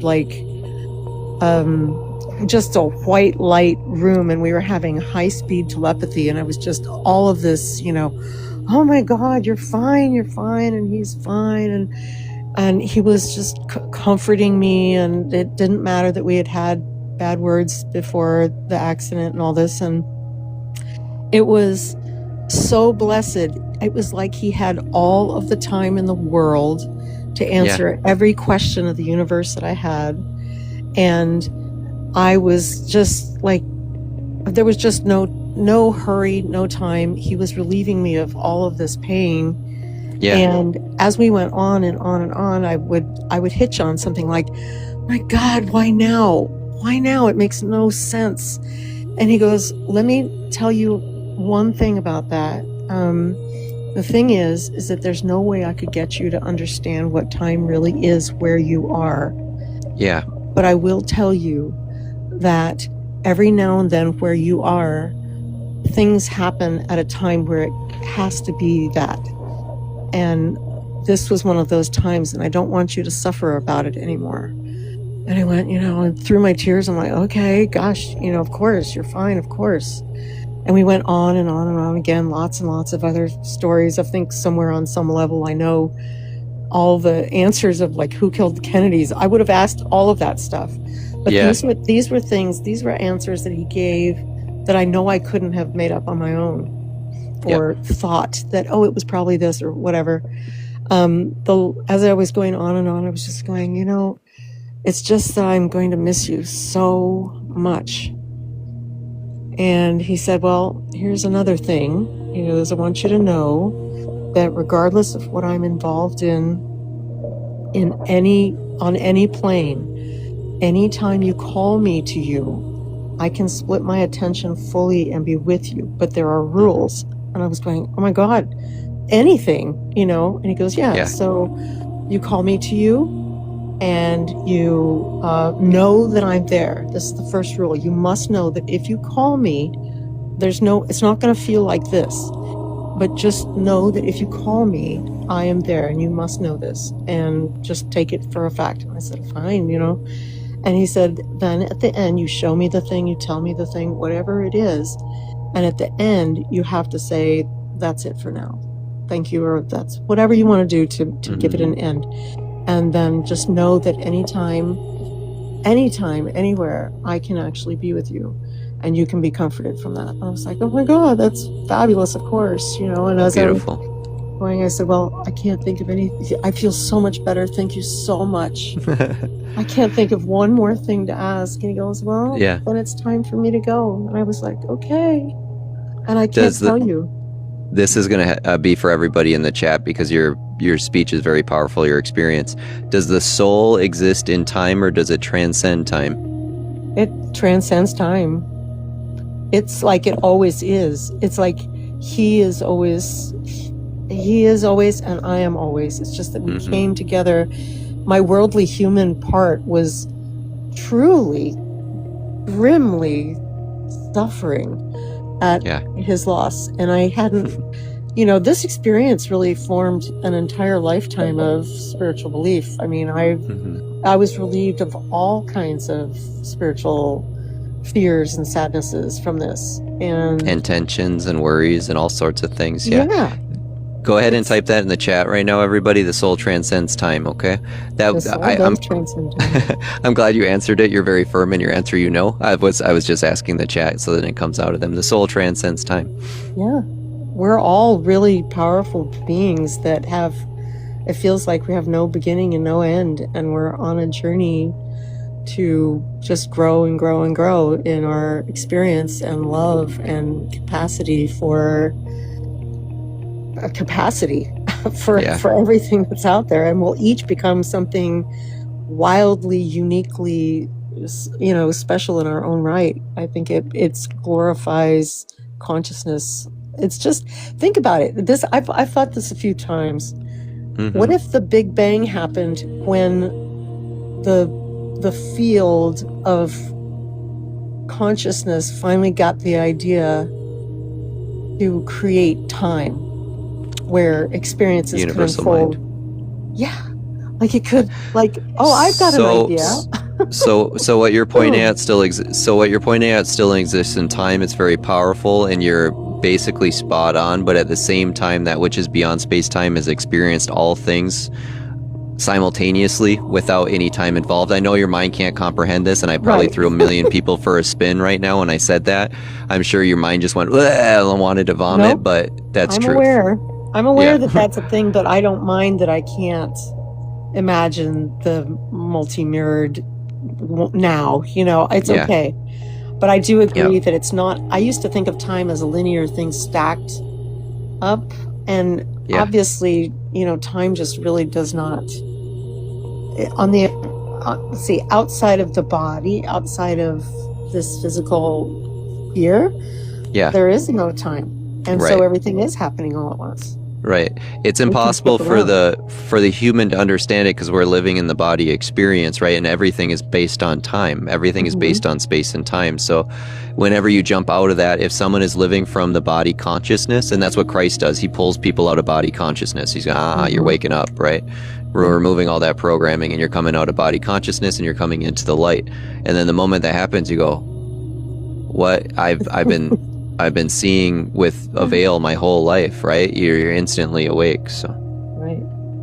I mean, we wouldn't be able to function if we weren't here, counting the seconds, feeling the seconds go by. And even that you have different experiences all the time of what a moment feels like. But I'm kind of grateful to have this experience where we're not necessarily infinite, and knowing everything that we will know. I just feel very charmed and blessed that we live in this giant universe, which might be an illusion as well. But my goodness, it seems like the planet that we're on is such a sweet being of just unfathomable beauty. So delicious life. That's the way I like to say it. Delicious life, right? That's exactly. It brings tears. It brings tears. It brings tears. Yeah. So you're on a unique journey. Not everybody's going to be on the journey that you're on, but you're into an immense capacity of the awakening of the heart, and it's just spreading out into seeing everything as your mirror of yourself, right? So you're going through many blissful moments, which is beautiful. I will often sit in the rain and look across, a coffee table or something and say, oh, look, there I am as a, 14-year-old boy on a skateboard, It's really it's an exercise that everybody can do, and it's very heartwarming. Yeah. It will start to get you to see from higher perspectives constantly, right? Mm-hmm. Seeing from God views. Thank you so much, JC, for coming in. It's my pleasure. And don't get me wrong, I'm not all that fancy or anything, but I don't think I've meditated a lot. That's what I will say, but I don't feel like I'm some exalted, blessed being more than anybody else. But all of these experiences, anybody could have these experiences. Big fan of meditation. 100%. That's what I point to for most of the spiritual community, for those who are listening right now, are in a technique regimented way of saying, I'm so holy, I'm so spiritual, look at my lifestyle. I drink a matcha tea in the morning, and then I go to the beach and do yoga, and then I go meditate. Look at how amazing I am. And this is what social media pushes as well. But what JC's talking about is a sense of grace, of freedom, and higher consciousness. Thank you so much. Thank you. You have a good night. And this has been fabulous. Yeah, thank you so much. Okay, we're going to go ahead and see if anybody else wants to come up. Got a little bit of time left. Go ahead and give JC some love. I don't have any invites on here, but someone was saying go click end the live, and then why is it trying to give me a referral? Come on TikTok. No, end live doesn't work. It wants me to end it completely. How do I get out of this? Tap multi-guest icon, which is the two people, right? And then tap end. Boy, oh boy. They don't make it easy to get out of this thing.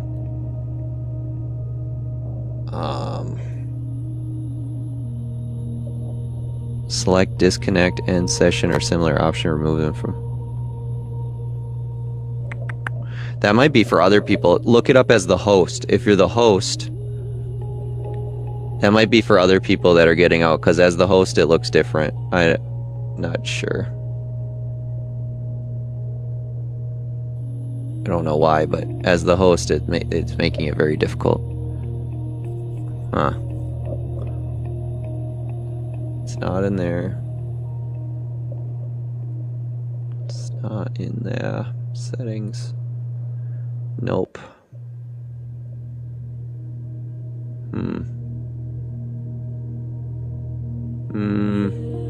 That's all right.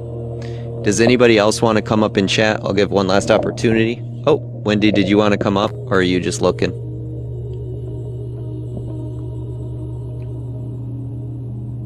If you're the host ending a guest session during your live, tap guest icon at the bottom. Yeah, that's what I've been doing, but it doesn't give me an option to exit. Wendy, did you want to come up? I see that you have on here. Oh, excuse me. Still a human, I still burp. Hey, yeah, hey, Wendy. Wendy's coming on. Tap the settings icon or find the guest you want to remove. Yeah, I'm able to remove guests. I'm trying to go back to the single panel. Select disconnect, end session, or similar option to remove them from multi-guest layout.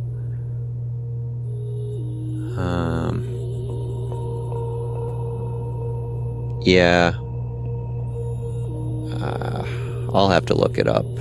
I don't know why it's not working for me, but I'll have to see it visually, I guess. Looking at every option for it. Otherwise, I know a battle will take it out as well. Wendy, did you want to come up? Not sure what's going on. Your volume's cut right now, Wendy. I don't know if you can hear me. Oh, there you are. Okay, can you hear me? Yeah, that's perfect. How are you? I'm good. I was reading. Oh, you just got cut out again, Wendy. Google up. I was reading it off of Google to you how to do it. Oh, I see. Sure, you can go for it. I can try and Well, it cuts my audio then, but it just said that you tap on as the host, you hit the co-host or the guest button. That must be little huggy people. And then it'll go to settings, and then you hit the big X or disconnect. Big X or disconnect. There's no option. I can disconnect from you all, but it's not giving me an X on there. That's all right. I'll go ahead and what I'll do is I'll try and just battle with someone, and then if it allows me. That's crazy. Okay. Oh, whoa! What just happened? It just shows me a big screen now. Did it change for everybody else? Yeah, it's just you. It just changed for everybody else too? And then I'm down in the corner, so I can go away. I can get myself out. So then you'll be alone. Okay, excellent. Okay, bye. Thank you so much, Wendy. Bye-bye. Yep. I don't even know what I did there. To be honest, I have no idea what I clicked there. It worked. Disconnect. There we go. Very strange. I don't know what I clicked, to be honest, but it just worked. There was some little X. I thought it was the X next to your name that I clicked. What a night, huh? How many of you experienced something tonight? I'm going to play another different music here. How many of you experienced something here tonight? I'm curious to just hear what you all put in the chat. I'm curious to see what you all put in the chat. Where can I get the blue color back? Difficult. Let's do...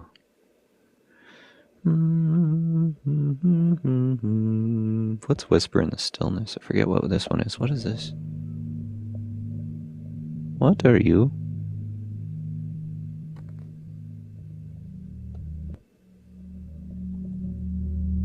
What are you?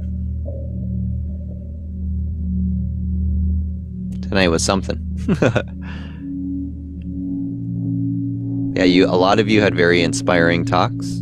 It's beautiful. Some amazing experiences to listen to and to hear. Yeah, it was very beautiful. What do I got for all you? What are these here? I think this one is.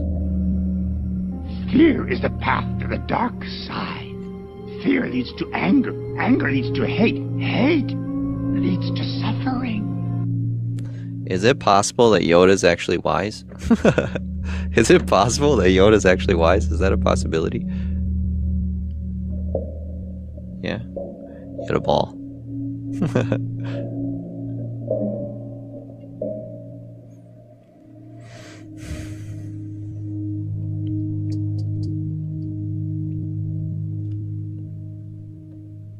Your lives will change in tremendous, incredible ways. Ways that you can't quite see right now, you can't comprehend.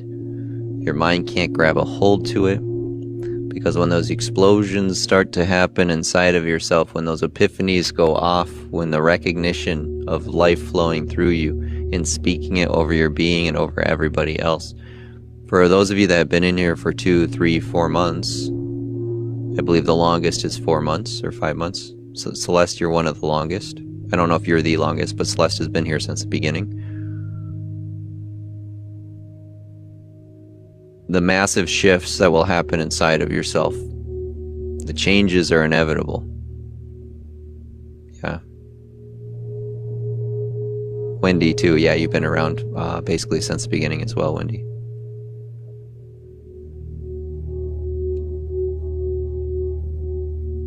Now, what happens for a lot of individuals on this journey is they hear about how someone's living in joy, how someone's loving, how they made it through, or they're very uplifting, very energized, and it can cause a level of separation.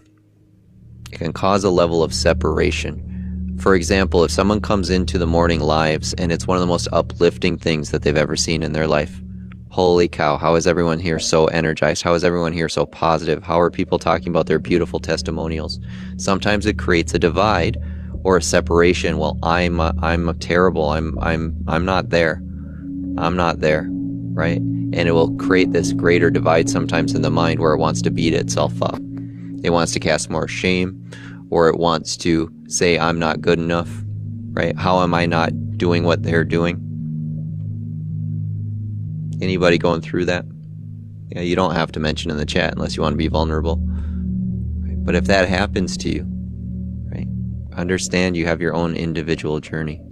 Yeah, you have your own individual journey. Cutting ourselves some grace. Everything happens in everybody's own divine timing. So if you're feeling like you're in those dark periods, stuck in the mud, going through grieving, sadness, going through lusts, shames, guilts, addictions, fears, going through those more difficult times in life where things just feel stuck, like they won't move, like it'll never get better. The very fact and reason you wouldn't be able to hear these words, I have to say that over and over because it's true. Your mind, your consciousness is supple enough. It's been prepped enough to be able to understand these words. If someone's mind, if their consciousness is supple enough, if their soul is supple enough, and they're ready to hear certain things, it can go in. Otherwise, someone else who is completely living by a programmed response, by a body consciousness, and has no higher level of awareness, they can't hear it. Yeah, I can't even believe myself that I don't desire alcohol anymore. It's like it doesn't belong to you any longer, right?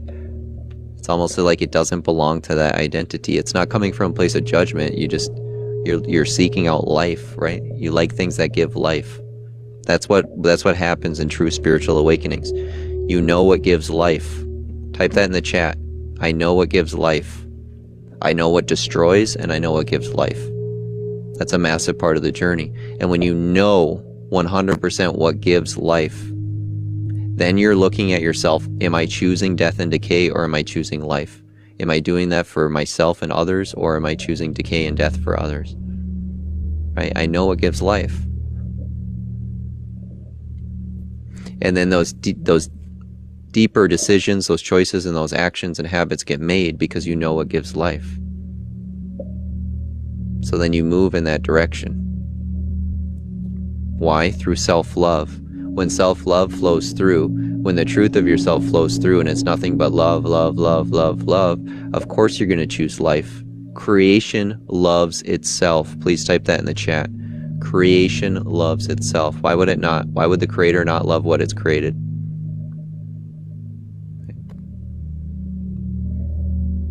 Consciousness loves being. It loves being. It loves experience. Creation loves itself. Now, what happens in a lot of religious mindsets, without having the taste of the Spirit or Holy Spirit, it will look at things, right? Maybe look at their own body.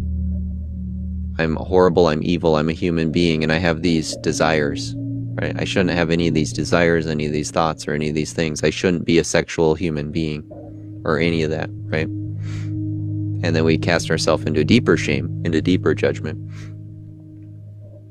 Instead of recognizing that that's the body and the spirit is beyond. Spirit is beyond.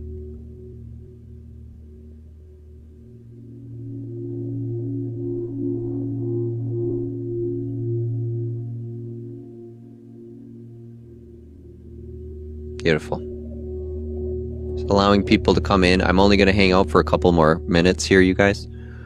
It's been a wonderful evening. I will be back on tomorrow evening, Sunday. That's going to be 9 a.m. Or not 9 a.m. 9 p.m. 9 p.m. Eastern Standard Time to 11 Eastern Standard Time, or we might go later again. Many sort of different experience, but yeah, you could call one.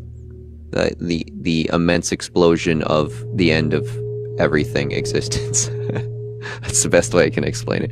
I'll talk about it sometime, but the end of all experience, Minaxi, is the best way I can say it. Okay.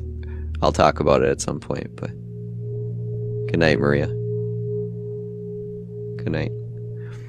So if anybody has any questions at this point in time, if you have questions about your thoughts, your emotions, if you have questions about your soul journey, right? The screen after the group chat is a little soft focus. Can we all see that? Yeah, I'm trying to fix the color. It's all has to do with the lighting. Anytime the lighting moves even a little bit, it's tough to catch. I'll have to figure out a better plan, but maybe that's a little better. That's better, right? Aha. See, the lighting's very touchy. Lighting is very touchy. Mess what up? What can you mess up? What can you mess up? What are you gonna mess up?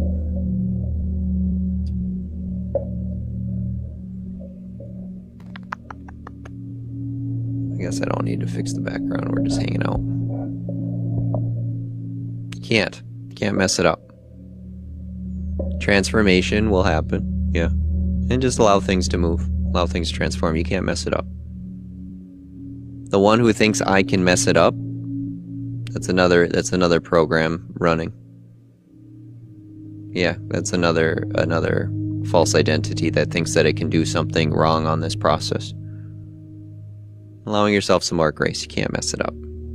Let that go inside of you right now. Can't mess it up.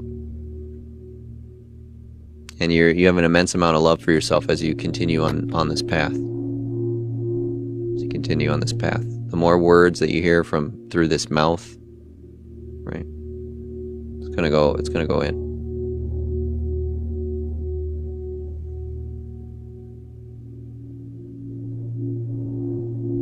Yeah, change is inevitable. Beautiful. It comes down to timing for most people. I want it to happen now. What's wrong? Why am I feeling it? I know I want to feel this instead, right? What's the difference between self-love and selfish? If the ego mind is living by its own desires, if it's living by me, I, rather than we. So self-love is going to be a love, what most people think is it's love for body, mind, all right? That's what most people think. Self-love is just loving only me, right? True self-love is a love for existence. It's a love for presence. It's love for everybody. It's the self, okay? So that's what I point to. Not just only your human body experience and your own human mind experience, but self-love goes a lot deeper than that. It's much more expansive.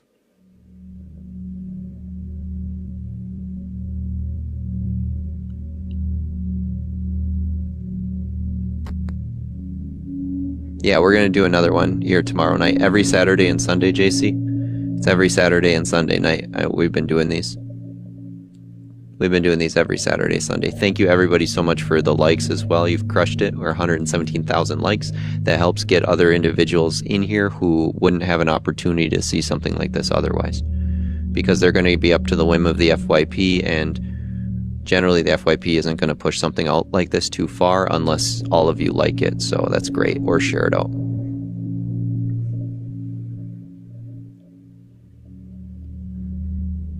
Are there any other last questions or discussions that anybody wants to bring up before I end the live? And then we'll be back on tomorrow evening.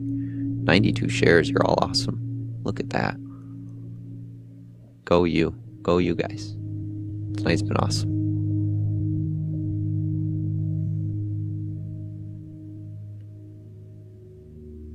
And it only gets better and better and better and better.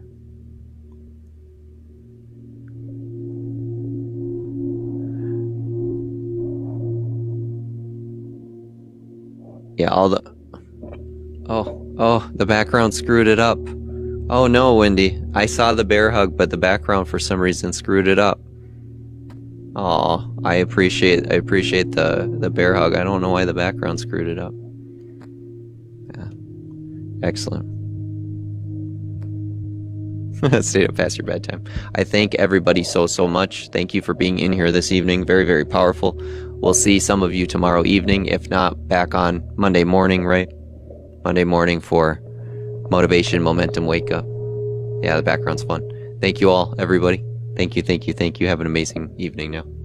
Bye-bye. Good night. Good night. Blessings. Good night. Good night, Amanda. Good night, Amanda. Good night, Manaxi. Thank you, JC.